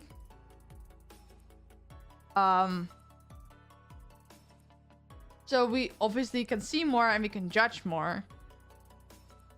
But like, if we're talking about like pollution and everything, just think about what Elon has to like keep running on a daily basis Just to keep all his Tesla stuff working. I don't think there's anything Mr. Beast can realistically do that is worse than what, like, all the billionaires, their companies do on a daily basis. That's something I just, yeah. And, like, of course it goes against his philanthropy, but on the other hand, he's one of the few people that actually does it. So even though he's not a saint, I feel like there's still a net positive compared to a lot of other people. I don't know. It's still weird to me that, like, Dream and Mr. Beast are, like, only a year older than me.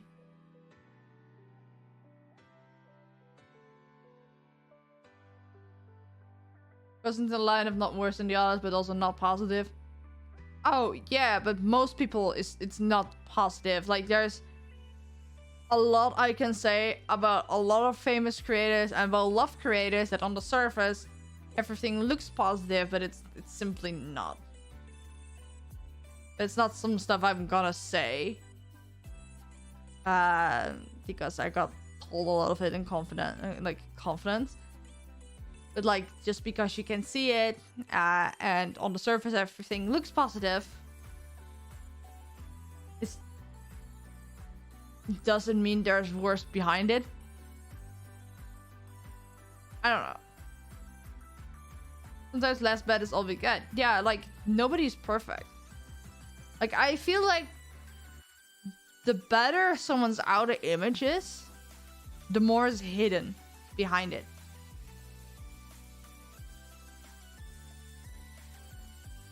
And, like, there's nothing you can do about it. Is he gonna cancel me one day? Why?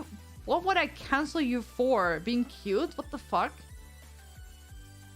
Gonna write my tweet longer right now. Natalie is cute. Did we talk about the Connor NFT situation yet? I've not addressed it, but I'm not. You are. I'm gonna cancel you for not agreeing with me. For not seeing you're cute. But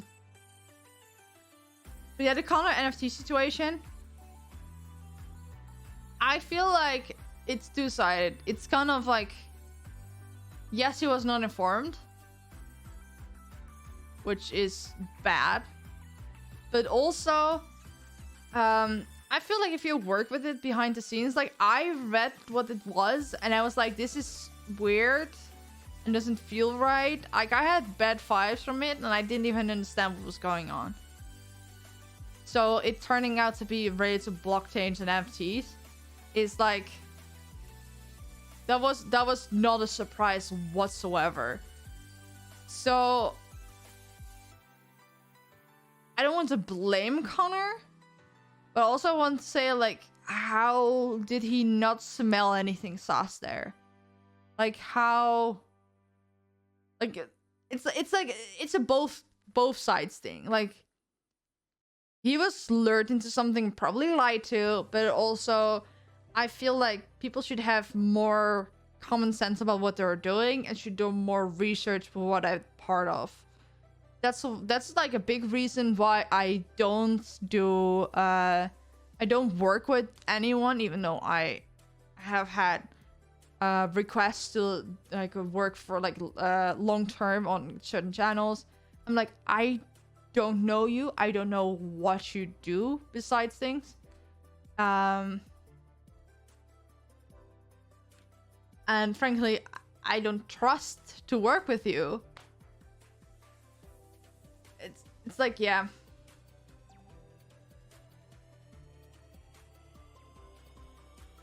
Either he didn't do his due diligence or they lied to him. I feel like it's kind of both. Like, even if they lied to him, there was so much about the entire concept of this thing. Them, like, if they lied to you, then you had so limited information on what was going on that it already should have been a red flag. Or they gave you the same explanation that they gave everyone else and just left out that it was blockchain stuff. But then still, you should have asked questions because it was a weird concept with a lot of red flags to begin with. Most likely, the due diligence was done for him and he just signed off. Yeah, I don't know. Which can be danger in any case you're trying to micromanage. Yeah, it's like... It wasn't even a research thing. The company running the event outright didn't disclose anything. Okay. Considering he's part of an agency, this is very true. Because even if the company didn't disclose it, they were still more than suspicious. It's like that one Kickstarter that was supposed to have all these enemy company licenses and was being heavily touted by big creators. It's eyebrow raising as is. Yeah, I've also had like sponsor offerings from very, very sus companies. I feel like someone that was just excited to get a sponsor offer would just take. And I'm like, well, I don't like... On paper, what they presented to me looked very legit. But there were just certain things that I'm like, something doesn't smell right about this. Didn't his statement say he asked if it was an NFT bullshit?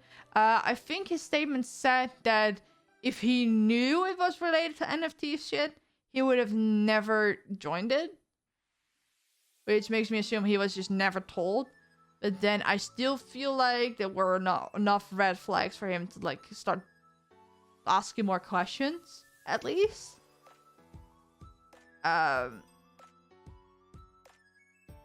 Like... You can be sus and ask questions and still go ahead with something because you're just not sure. And it just overall is a good opportunity. You don't want to cause a stink for nothing, right? But from the way his statement was made, it feels like he didn't know. He was just surprised. Just surprised as everyone else. I'm like, well, yeah, you didn't even have a gut feeling or anything. Like, it's a bit weird because I don't know the entire situation, but I feel like if people reading the initial statement about what, like, not even the statement, like, just the announcement were like, yeah, this is sus, feels weird, and then they start looking into it and they find out this blockchain stuff. And I'm like, well, if people can find out this blockchain stuff just from the official announcements, how did people working on it not be able to find that out?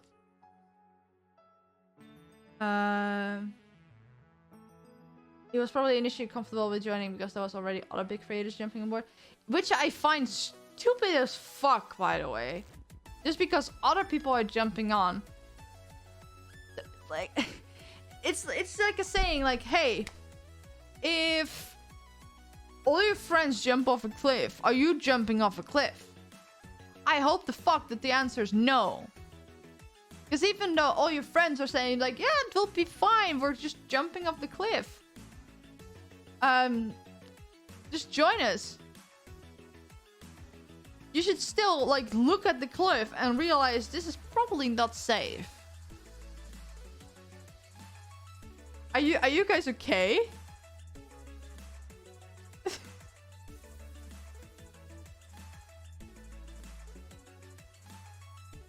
So yeah, there's just... It's just sucky from the company, but there's also just overall, like, I feel like people drop the ball. Wait, you don't trust your friends? Well, I can trust my friends and still have common sense and be like, yeah, no.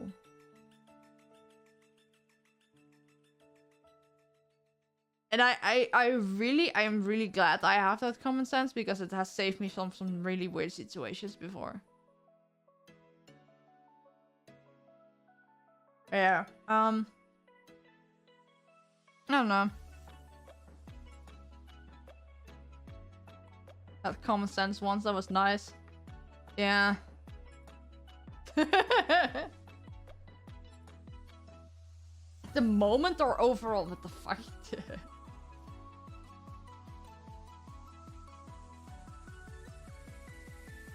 Yeah, it's like saying, like, oh, I got an offer for a sponsorship. It should be fine, right? Because Ludwig worked with them. If anything, if Ludwig works with something, and he's the only credible source, I would, like, say that's an even bigger red flag. For the amount of times he has been scammed or accidentally worked with scammers. So, And he's openly like admitted most of that. So that's like, yeah, that's a bad example. Yeah, but like that's how people look at it. Oh, this one big creator worked with this big brand, so like that should be fine, right? Like, you don't know. Like, just because they work with it doesn't mean there aren't issues. Because if they signed a contract and an NDA, they can literally not tell anyone. Even if they like killed his mom or whatever, because he has. Okay, maybe that's a bad example because I feel like if you break the law, you can break NDA just to like report it. But like by way of saying, like they could have like stolen his pets, but because he signed an NDA that didn't cover that, and like he couldn't tell anyone, like, hey, this is a very shit company that didn't even pay me and then stole my pets.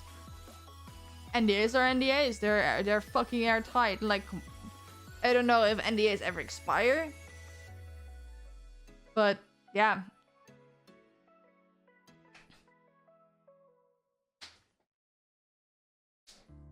I feel like even like if a big creator work with a company, like you can be a little bit more easy towards it than if nobody worked with it. But you still like do research. Common sense is hard for me sometimes. At least you're not a streamer looking for like for money through sponsorships.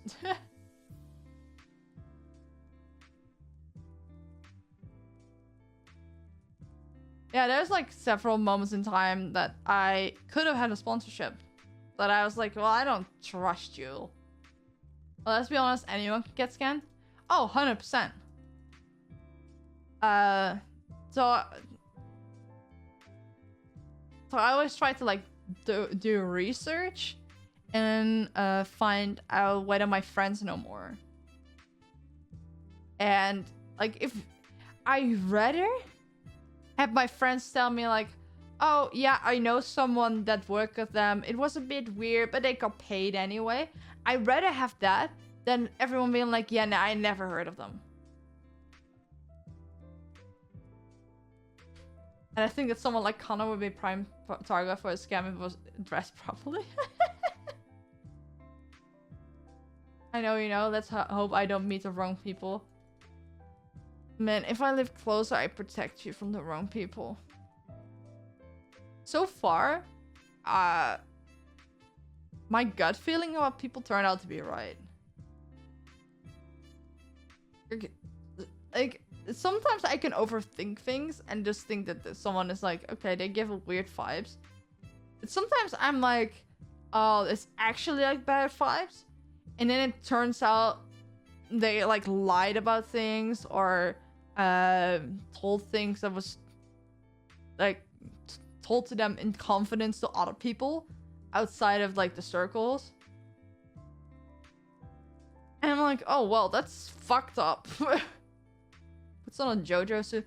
Man, I want a JoJo suit. I want a cool suit. Yeah. Now I need to know, what was your first intuition when you met? Well, I just thought you were a bit odd, but I gave you a chance, and now we're here. That's what with a lot of people that I met through Twitch. I had to just get used to the fact that everyone here is a little bit odd.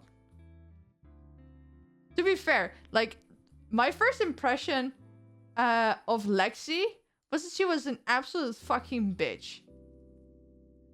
And that's like... What do you mean odd?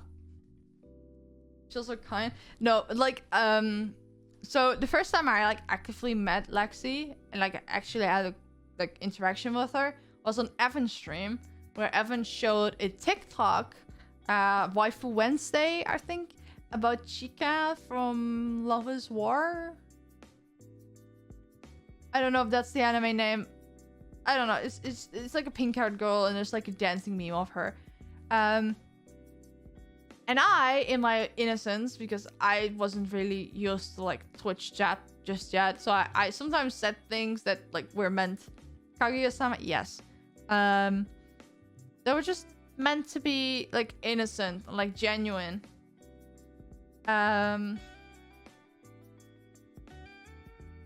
but that people in Twitch chat would think it's weird. So I replied to that TikTok like, oh, I love how you're talking about her. She just sounds autistic. And I like that. Something along those lines. And Evan saw that comment because he just posted that TikTok and he was just also like waiting for comments on it. He saw that comment and took it completely the wrong way. They thought I was like basically like not slinging slurs at her, but like trying to insult her and being like a really weird champ about it. Well, I was like, well, I kind of like her because you like make her seem like she's autistic. I'm autistic, and I find it fun to see people with those characteristics. That was taken so out of context and like so the wrong way that Evan went kind of a rant. Then Lexi clipped it and made it like even weirder. So I was like upset because I couldn't even like explain myself. And it was like, that was not a fun day for me.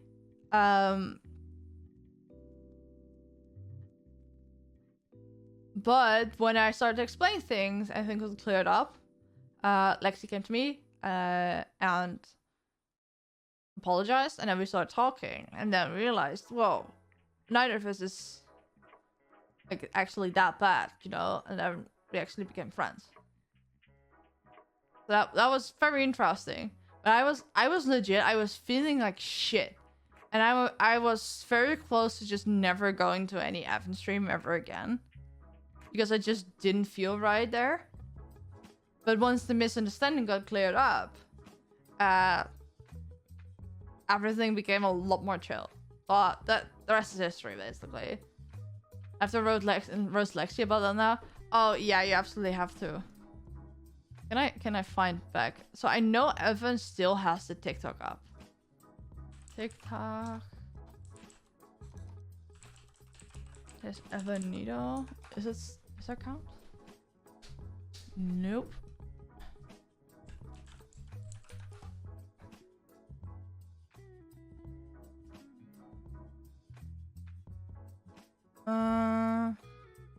Let's see.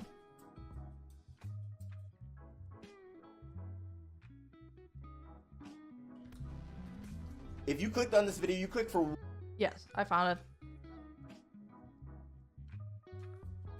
Like, you can actually see my comment here. It's from 2021. It's from 2 years ago. Jesus Christ. The way you describe Chica, just she just sounds autistic, which I automatically relate to. And then people were being mean to me. So I made a clarification post. I'm not trying to insult this character. My comment was about how I am autistic and how I relate to her based on the description. This was the TikTok. If you clicked on this video, you clicked for one thing, to figure out who's best, Kaguya or Chica. First off, I want to start with the fact that Chica is socially inept, and she's self-aware about it. Specifically, we know this because in one of the episodes, Chica tells her friends that other people have told her that she's incapable of reading situations and rooms to figure out what is going on in conversation. So like I said earlier, she's very much self-aware of that flaw, which can actually be a positive, but in this case it's not. What I like about Chica is the fact that she can rap. There are not that many anime girls out there that you see rap. I mean, sure, we have the girls from Zombieland Saga going ahead and doing an 8 Mile type rap, but you know what? Chica could probably take them on in the same goddamn setting. So does that make Chica a worse girl than Kaguya? Let's find out by listing Kaguya's cons next. Right off the bat, I'd have to say 2 minutes that long. Kaguya... What the fuck? Well, okay, you catch the drift of this. It's like, it's not too far-fetched for me to think like, oh, autistic. But mind you, this was 2 years ago. I just started streaming.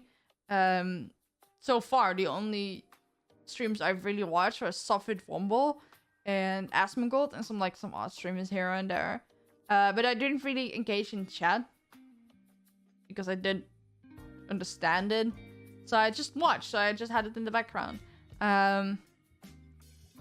So to come in a more tight-knit community that's like Modans and Evans was interesting for me, to say at least. So I'm very glad that my first impression was forgotten by either of them. Because I was weird. But yeah, it's so that was weird, but it actually helped me form a bond with Lexi, because we clashed and we got over our differences. That's actually pretty cool. How many months are my sub to Evan at this point? I feel like that's not... Oh, Evan is live. That's awkward. I'm gonna...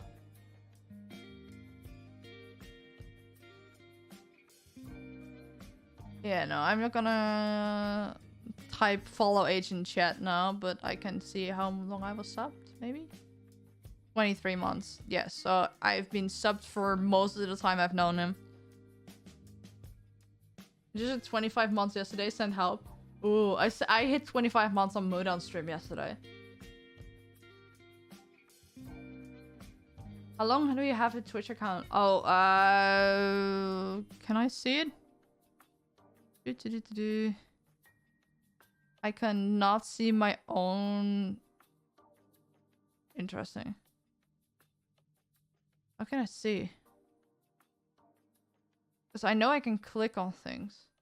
Wait, wait, you just saw that? Okay, wait. I need to click on my name. Okay. Yeah, May 4th, 2016.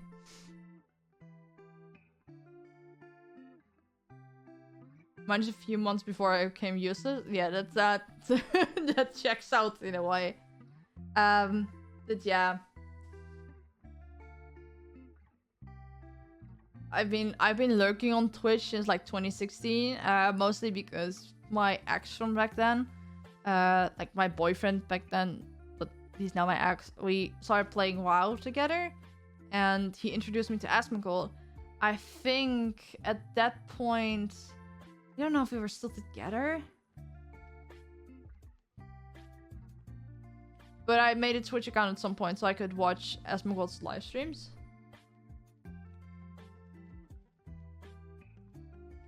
Oh, you are one of the 2013 ones. Nice.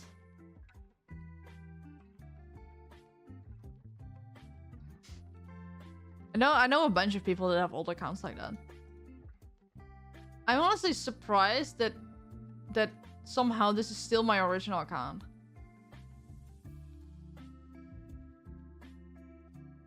Oh, do you want to know, Sherry? I can just click on your name. Your account is from December 27, 2014. So you also have an old account. Yeah, like, technically I've been on Twitch for a long time, but I don't know, I just watched a stream here and there. It was mostly Asmongold. It's crazy to think that I started watching Asmongold like in 2015, 2016. And I still watch him. I made this an old account from my original account, lost access to the first one sadly. Oof. I have an account from 2014, but I don't have access anymore.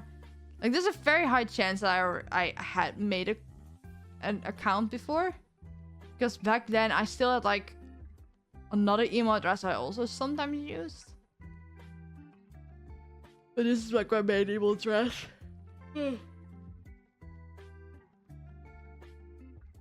So, and... By the way, I see, and this is an odd question. You've asked me odd questions before. What time do you usually wake up? 9 AM. Lately it's a bit earlier because I sometimes do the early dog walks, so like 8 AM. But I feel like it's very weird. No matter what time I go to bed, like even if I go to bed like really early, if I like get up at like 7 AM, I just feel sick, which is a problem when I still had to go to high school. Like I just thought it was like an exhaustion thing, but or like stress from back then. But on the odd day, I still have to wake up at 7 AM or like early or whatever. I still feel sick. So I don't know, it's probably a body thing. Like your body has this internal clock where it just does certain processes.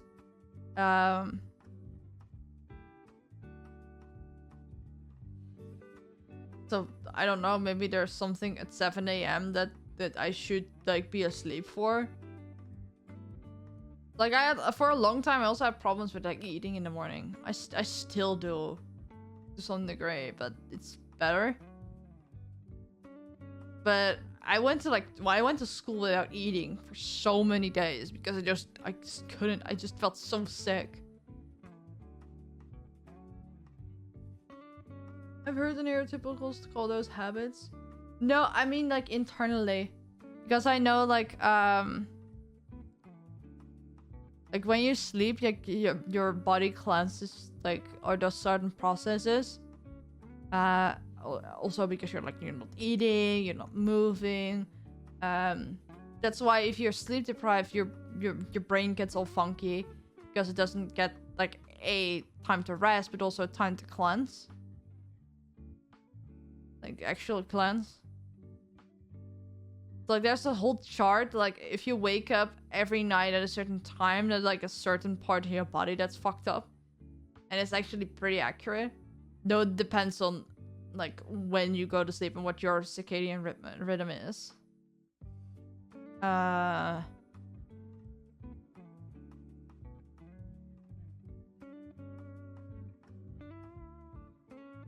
It's like not everyone is in the same sleep position, like whatever, at 3 a.m. at night.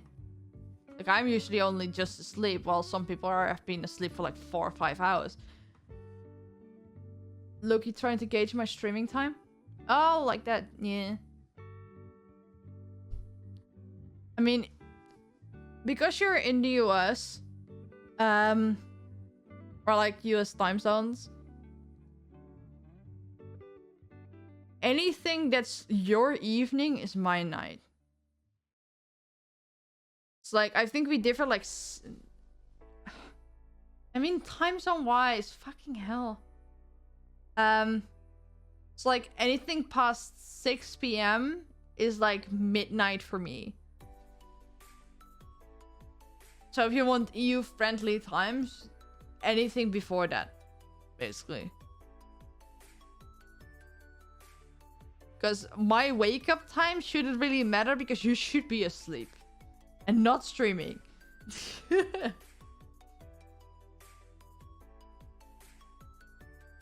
That's usually what I tell my American friends and like everyone in those time zones. Like, hey, if it's your evening,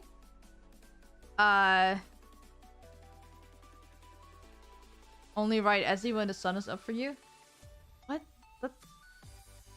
I'm used to people like being awake at odd hours. Like I'm used. Like I have a VC with some friends.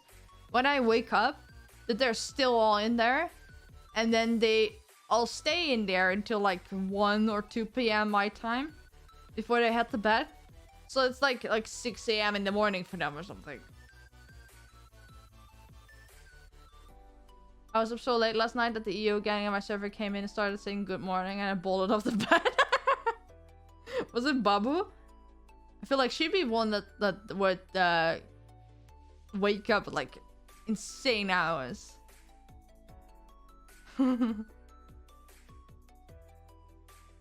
But it's sometimes really annoying because I want to hang out with my friends on like stream and certain naturally. What's the first one then? Oh, that.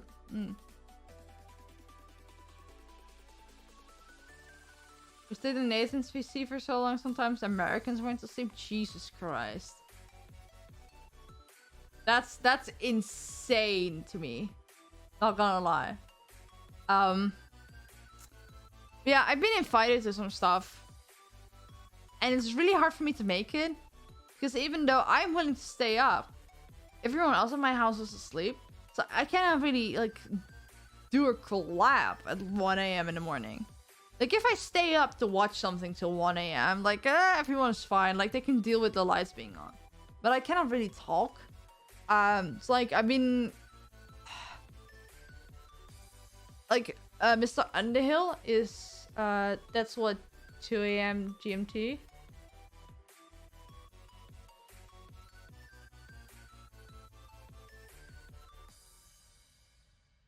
What is 2 a.m. GMT? Like, I am currently in GMT plus 2. So if it's 2 a.m. GMT...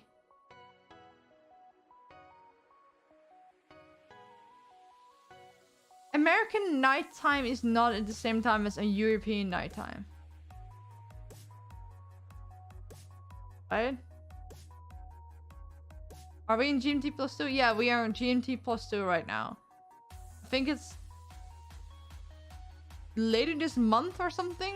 We would go. We're going back to plus 1. Then we're going to CET, Central European Time. Now we're in Central European summertime. Oh, 2 a.m. your time is 8 p.m. EST. Oh yeah, that makes sense. Like, I've been invited over on Mr. Underhill's drinking stream, but they all start at 1 a.m. my time. So at first I was a bit worried because he wanted to have people's like models on, but he's just made do with Discord Reacts, which is better because that means if needed I can just sit downstairs and use Discord on my phone and still join in. And then I just open the YouTube stream, mute it or something on my TV.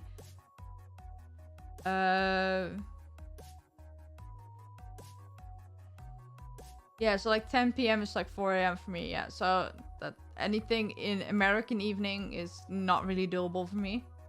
It's like this. It's like the worst times, which is sad because a lot of people I know do evening streams or like evening collabs, or if it's like drinking and like hanging out, it's all in their evening.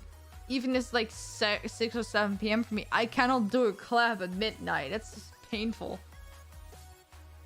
Yeah, 8 a.m. collabs it is. Yeah, either it's like the Americans willing to stay up so I can get up at 8 a.m. or I have to like, or they have to get up at 8 a.m. to do something with me. I'll drink with 10 a.m. with you. Christ, Natalie. Yeah, which is also like a struggle because for a long time I collabed a lot with someone who was in Singapore. I think we differed like 7 or 8 hours. Which in all fairness was for me handy because I could just get up early. And it was like afternoon or evening for them. So that was easier to like work with than American friends, which is just meh. Shamefully, I can only stream during a certain period in the night, like legit 10 p.m. to 4 a.m. Wait, so you can only stream during the night, or like those are the only night hours you can stream at?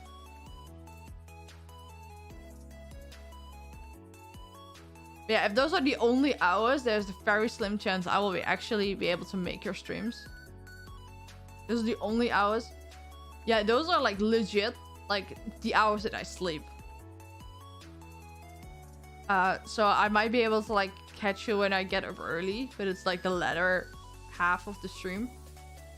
Like 4 a.m. for you would be... Is it partly awake hours? So like 4 a.m. for you would be 10 a.m. for me.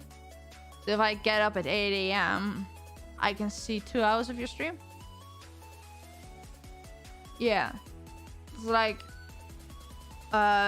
most of it I'll still be asleep, which is annoying as shit. That's why I look forward to getting my own place at some point. Because then I can go full GTN hours. 4 a.m. is prime watching hours. 4 a.m. is not a time that I function at. Like, at all. Yeah, it's really sad. It's like, I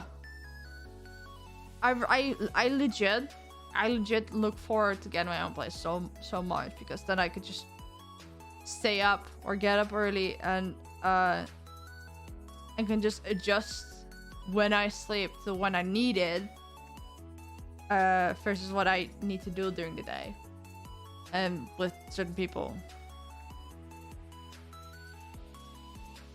My sleep schedule doesn't exist. Sometimes I go to bed at 3 a.m. Sometimes I'm getting up for the day at 3 a.m.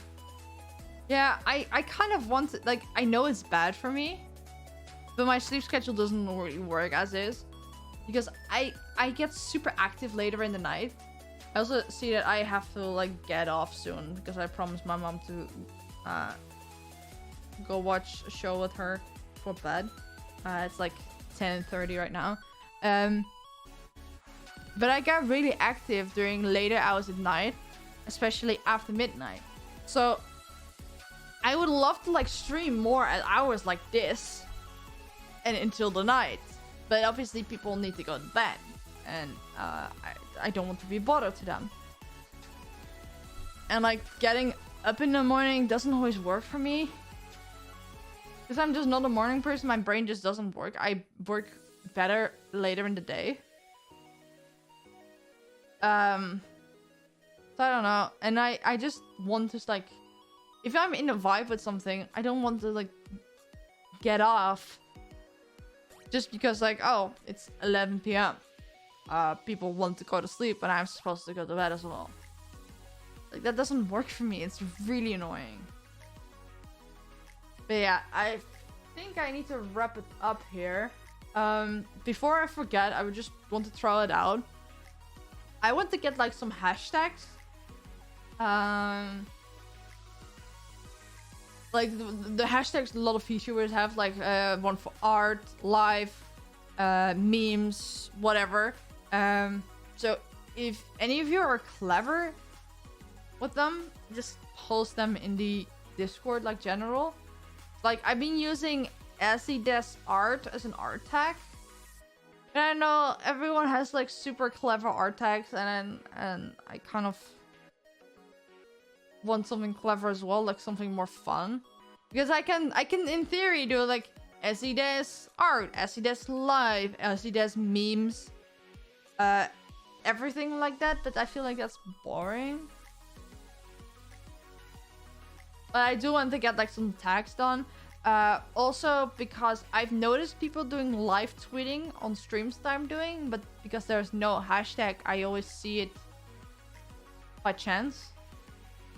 And I want to just give them a hashtag because I can understand why they don't want to tag me and everything, which is fair.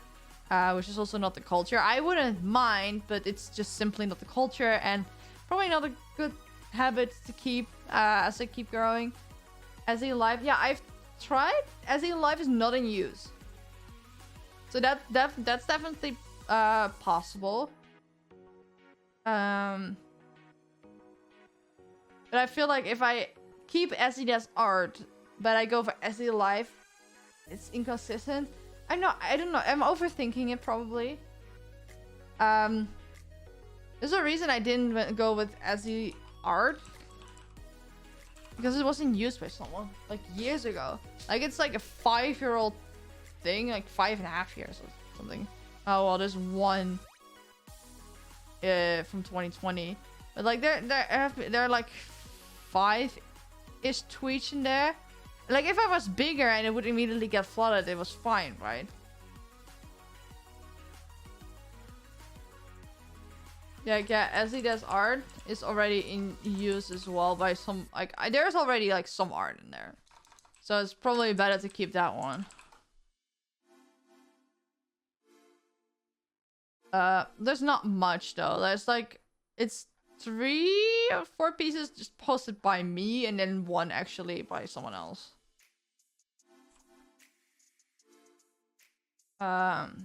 Which is this fan design that Toxina made. It's like, this is something I've said on my alt, but not really on main. If at any point in time you are like, you feel inspired by my design or something, and you want to make art for your portfolio or, like, promotional stuff, you're fine doing that. Like, it's like an open permission, like, hey, you can use my design for, like, portfolio purposes as long as you're not selling it and as long as you credit, like, my design. At least to me, Preferably also to the person that made the design. Like right now that's like Keki, but I have more designs in plans. Let me know. Like that, those are like the stipulations. They're portfolio only, so like you don't sell it or earn directly money for it. It's just for practice or like showing what you can do. You have to like credit me and preferably the artist of my design, and you have to let me know. So that's like all fine with me. And like I wanted to say that because I see a lot of people like unsure, like they want to make something for their portfolio that I just don't know how. So they ask like on Twitter, like, "Hey, just drop your PNG. I need something." I'm like, "Here's an open invitation. Just do it. Whatever. I don't care. I like seeing my design in action." Yeah. But I didn't really mention it. I mentioned it on Alt, and Toxina saw it, which is really cool because that helped their portfolio a lot. Figure out a community name first, that might help. Yeah, that too. I'm not imaginative, and also I'm just something that annoying. Every time I like try and figure out an aesthetic or like lore or like a design, someone else pops up that has something really similar, and I'm like,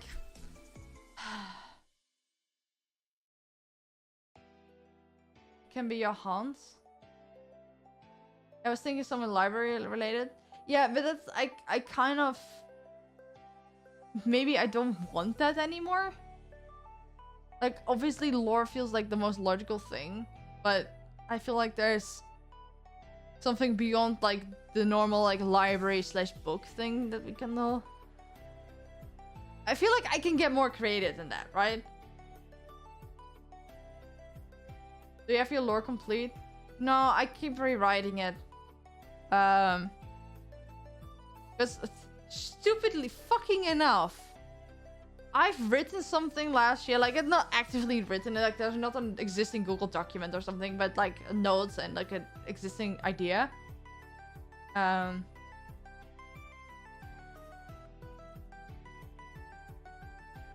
But it's very, very similar in vibes as Mary's new lore.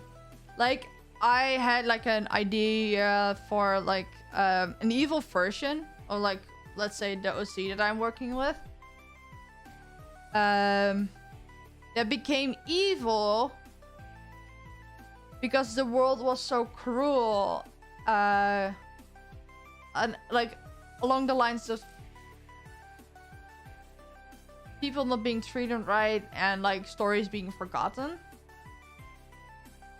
And like trying to better the world, but like going full circle and actually making it worse.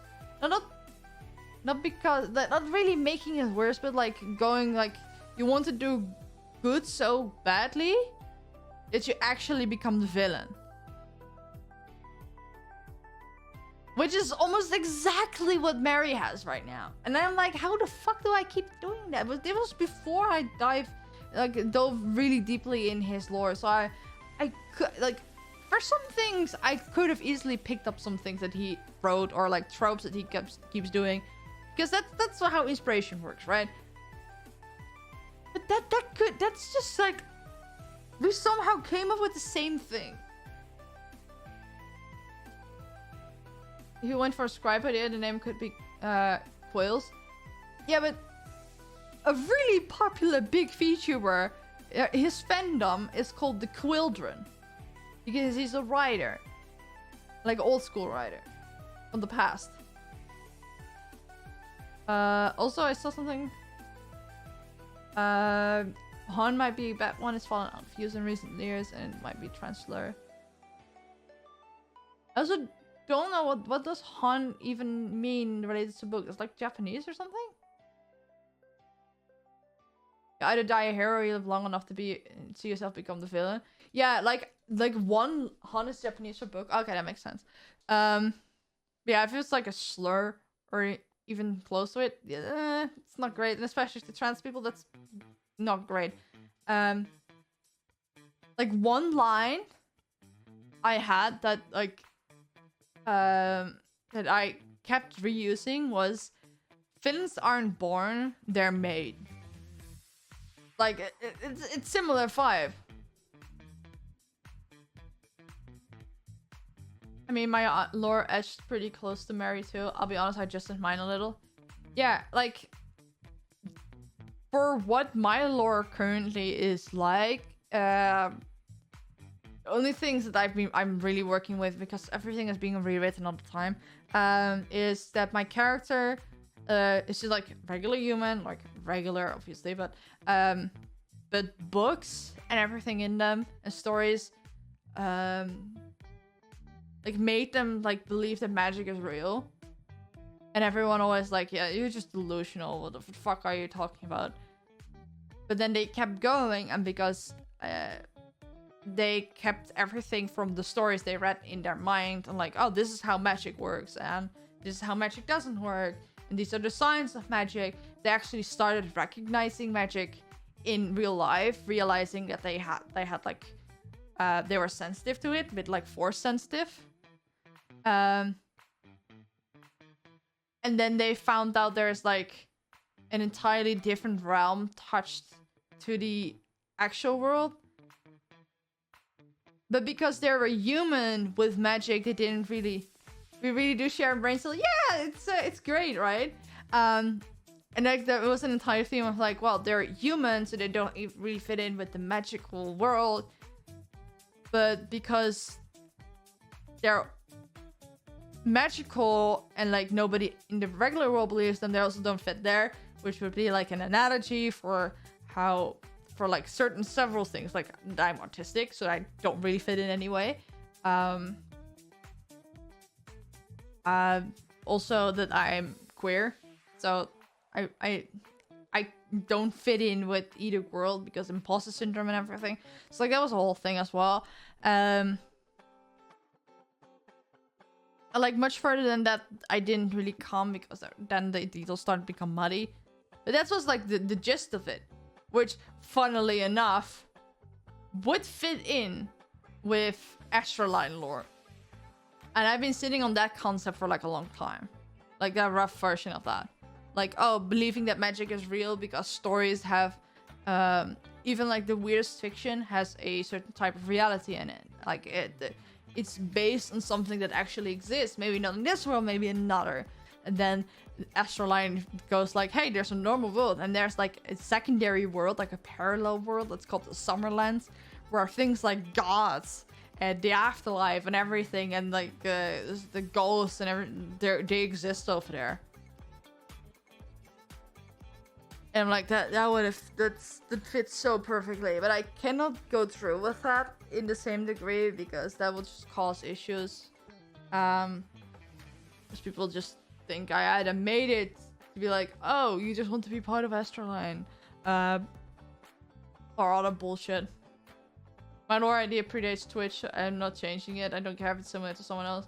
Yeah, but at least you had a solid idea for so long. I just only have the rough rundown, and every time it just causes issues.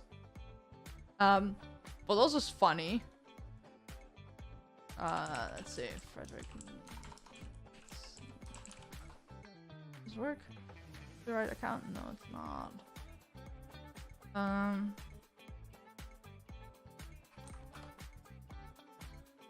Fucking hell. I need to send you a message. No, you can do that when I get off. Then I can read it. I need to show you one more thing and then I need to get off. Let's see. Which is also really fucking funny because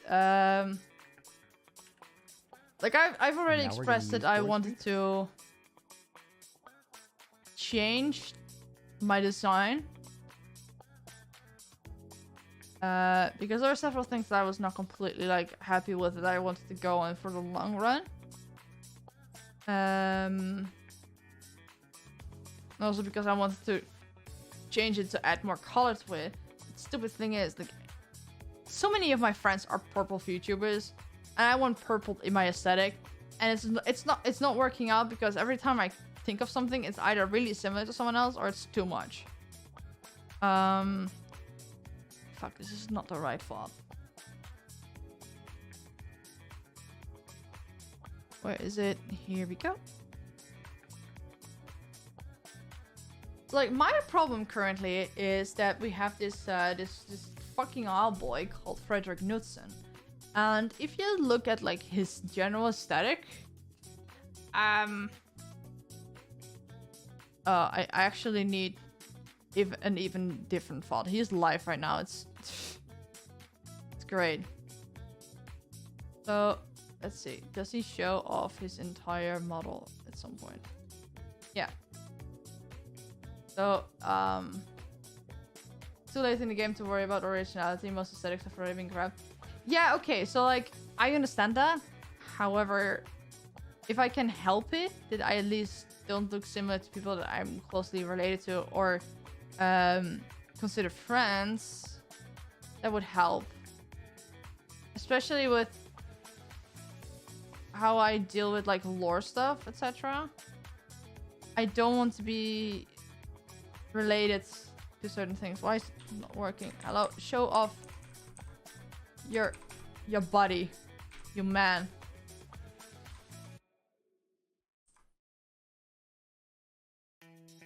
Show me your body. It's the weirdest thing I have to say in a long time, but it's fine. Okay, so we have his thing, right? So already there are certain design elements, like he has a book tied to his leg.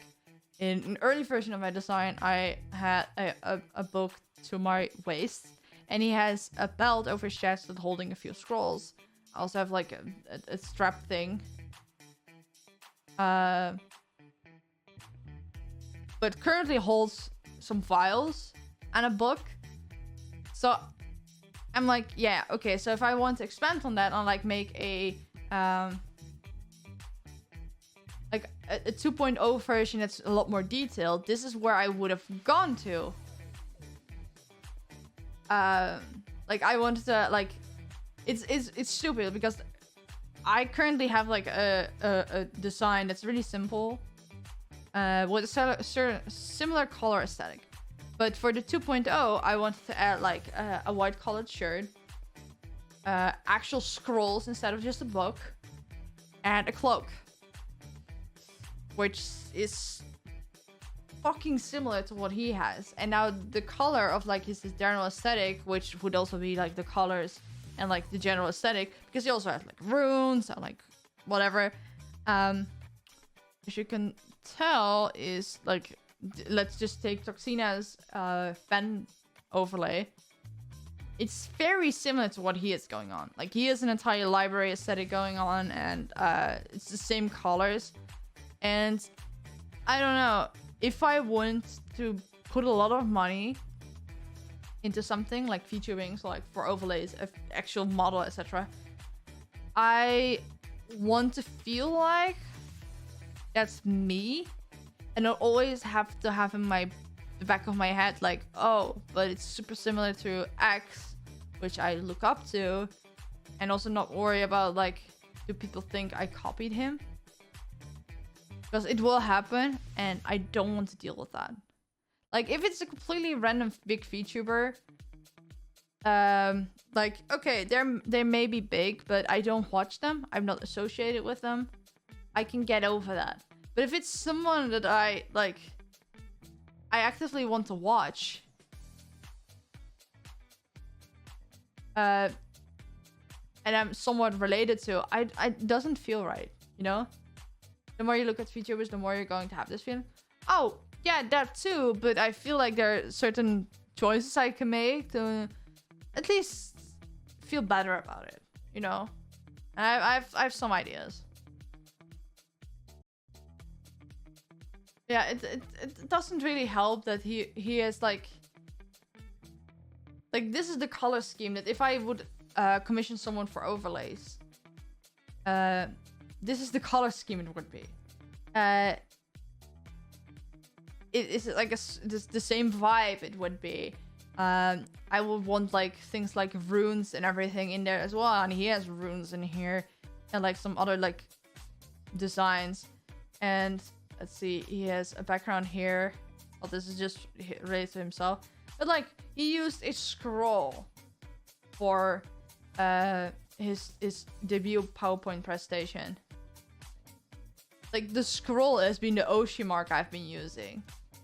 And I don't know, it just doesn't feel right. And if I go to his more recent streams, like he keeps changing his background. This is just a flat out library, which is similar to what I've been using. And I don't know, it's getting in my head. I also have been looking at like getting some custom icons done for my sub badges. And I thought about books.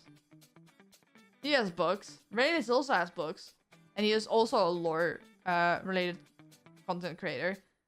That just doesn't feel right, you know? Like, someone I make videos about has this whole library aesthetic. Like, my direct competition also has that. I don't want it then. I want something different then. Like, I'm sure there is a way I can spin loving lore and stories without necessarily needing to be a librarian. Like, I can still have like a bookcase in the background. Like how in the background I looked at just had like books thrown about, like just open and like little stacks randomly everywhere. Like, that can still be a part of it, but I feel like the main thing should be different.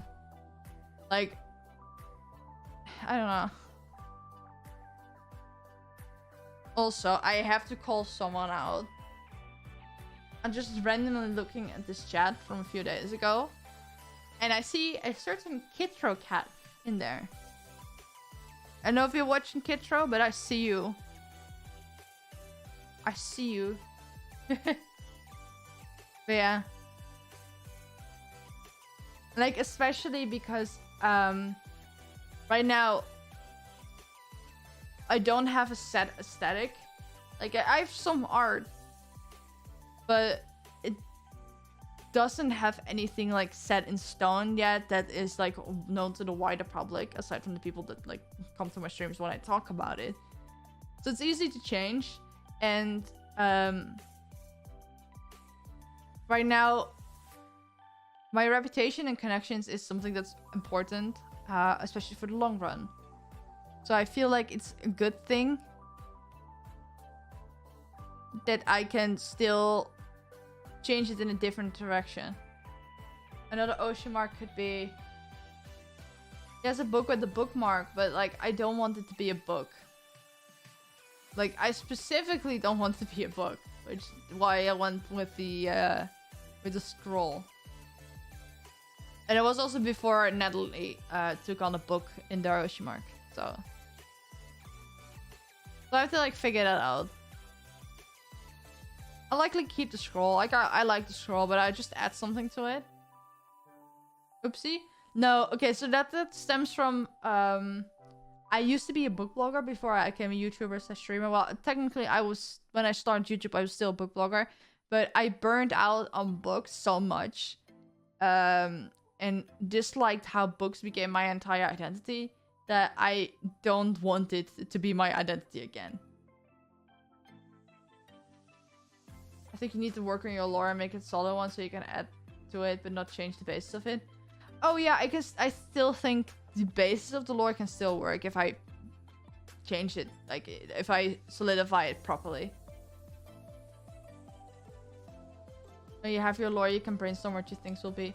Yeah, it's just, I feel like I don't have enough time to work on it. I switched to a book because the eye felt kind of creepy. Yeah, but the book suits you. The book absolutely fucking suits you. Small tweaks. Yeah, but the frustrating thing is I'm so busy with just trying to keep like uploads going, and like work and just regular daily life that I feel like I don't really have the time to really think about it. I'm also super indecisive. And I'm like, also always worried like, oh, but if I go with this Lloyd, then this is like an aesthetic that would go with it, but I don't like that, but I want these colors, but I don't know how to fix that and how that works. And I probably like should contact like some friends that do art and like design to help me out a little bit. Because I can work backwards, right? To like I do my lore, then I figure out what kind of like backgrounds and aesthetic I want on stream, and then work on a design to match that.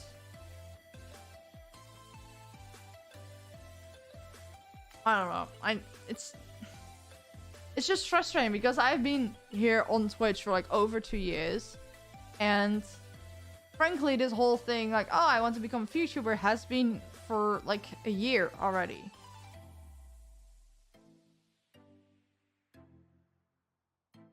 I know that if I look too much into VTubers that have a similar aesthetic to mine, I'll cry because it's not original. There's seriously nothing is anymore. Yeah, I know, but it's like a lot of people are creative, so they can take a similar concept and still make it something unique or something that stands out. But I am not creative like that. Like, I'm super good with like bouncing off existing story and like working and like doing analysis stuff, and like I'm smart in that. But coming up with something for myself, especially after dealing for years with what my actual identity is, like I am 23 and I'm still kind of figure out who I am as a person. If I'm ever put in a situation where someone is like on the spot, like, hey, everyone has to introduce themselves, I'll just freeze and don't get much further than like my name and pronouns. So figure out an entire aesthetic so the guy first gotta commit to, but also costs a lot of fucking money when I'm also like indecisive as fuck. Doesn't really work. Weren't there 2 VTubers with the exact same model?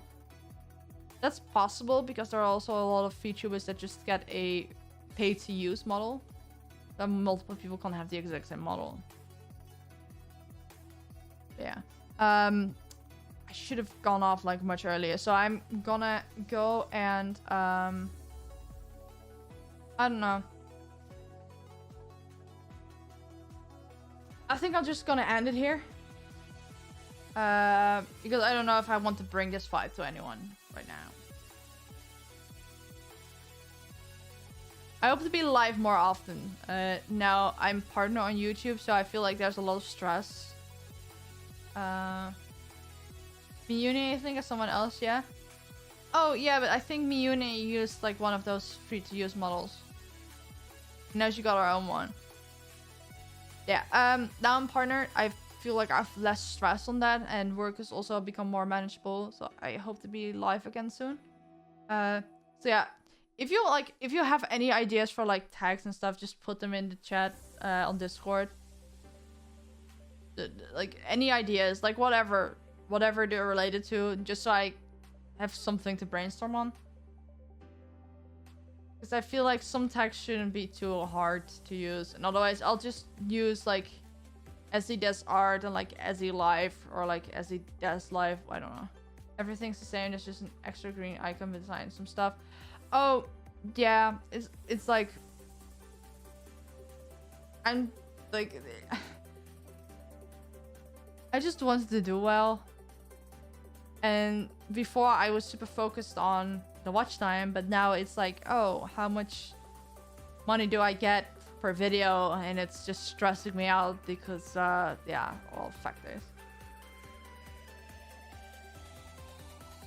I'll think of something, just don't think about it too much, you know. Yeah, I probably need to like chill for a day at some point to just watch anime for the entire day, just to not be with my head here. But walking on my dog, like for 30 minutes at a time, so sometimes I walk for an hour plus per day with her, did help. Look at it this way, doing what you do got you here, so why change it? It works so far. Oh yeah, but I kind of like, there's just stuff I want to do, and I want to do it, like, I just want to do it. And I know it will make me very happy, but it's just making me stressed because the work up to it is just incredibly hard, and I don't have the connections or the creativity to like get things done for me, so I need to do it all by myself. So it's frustrating.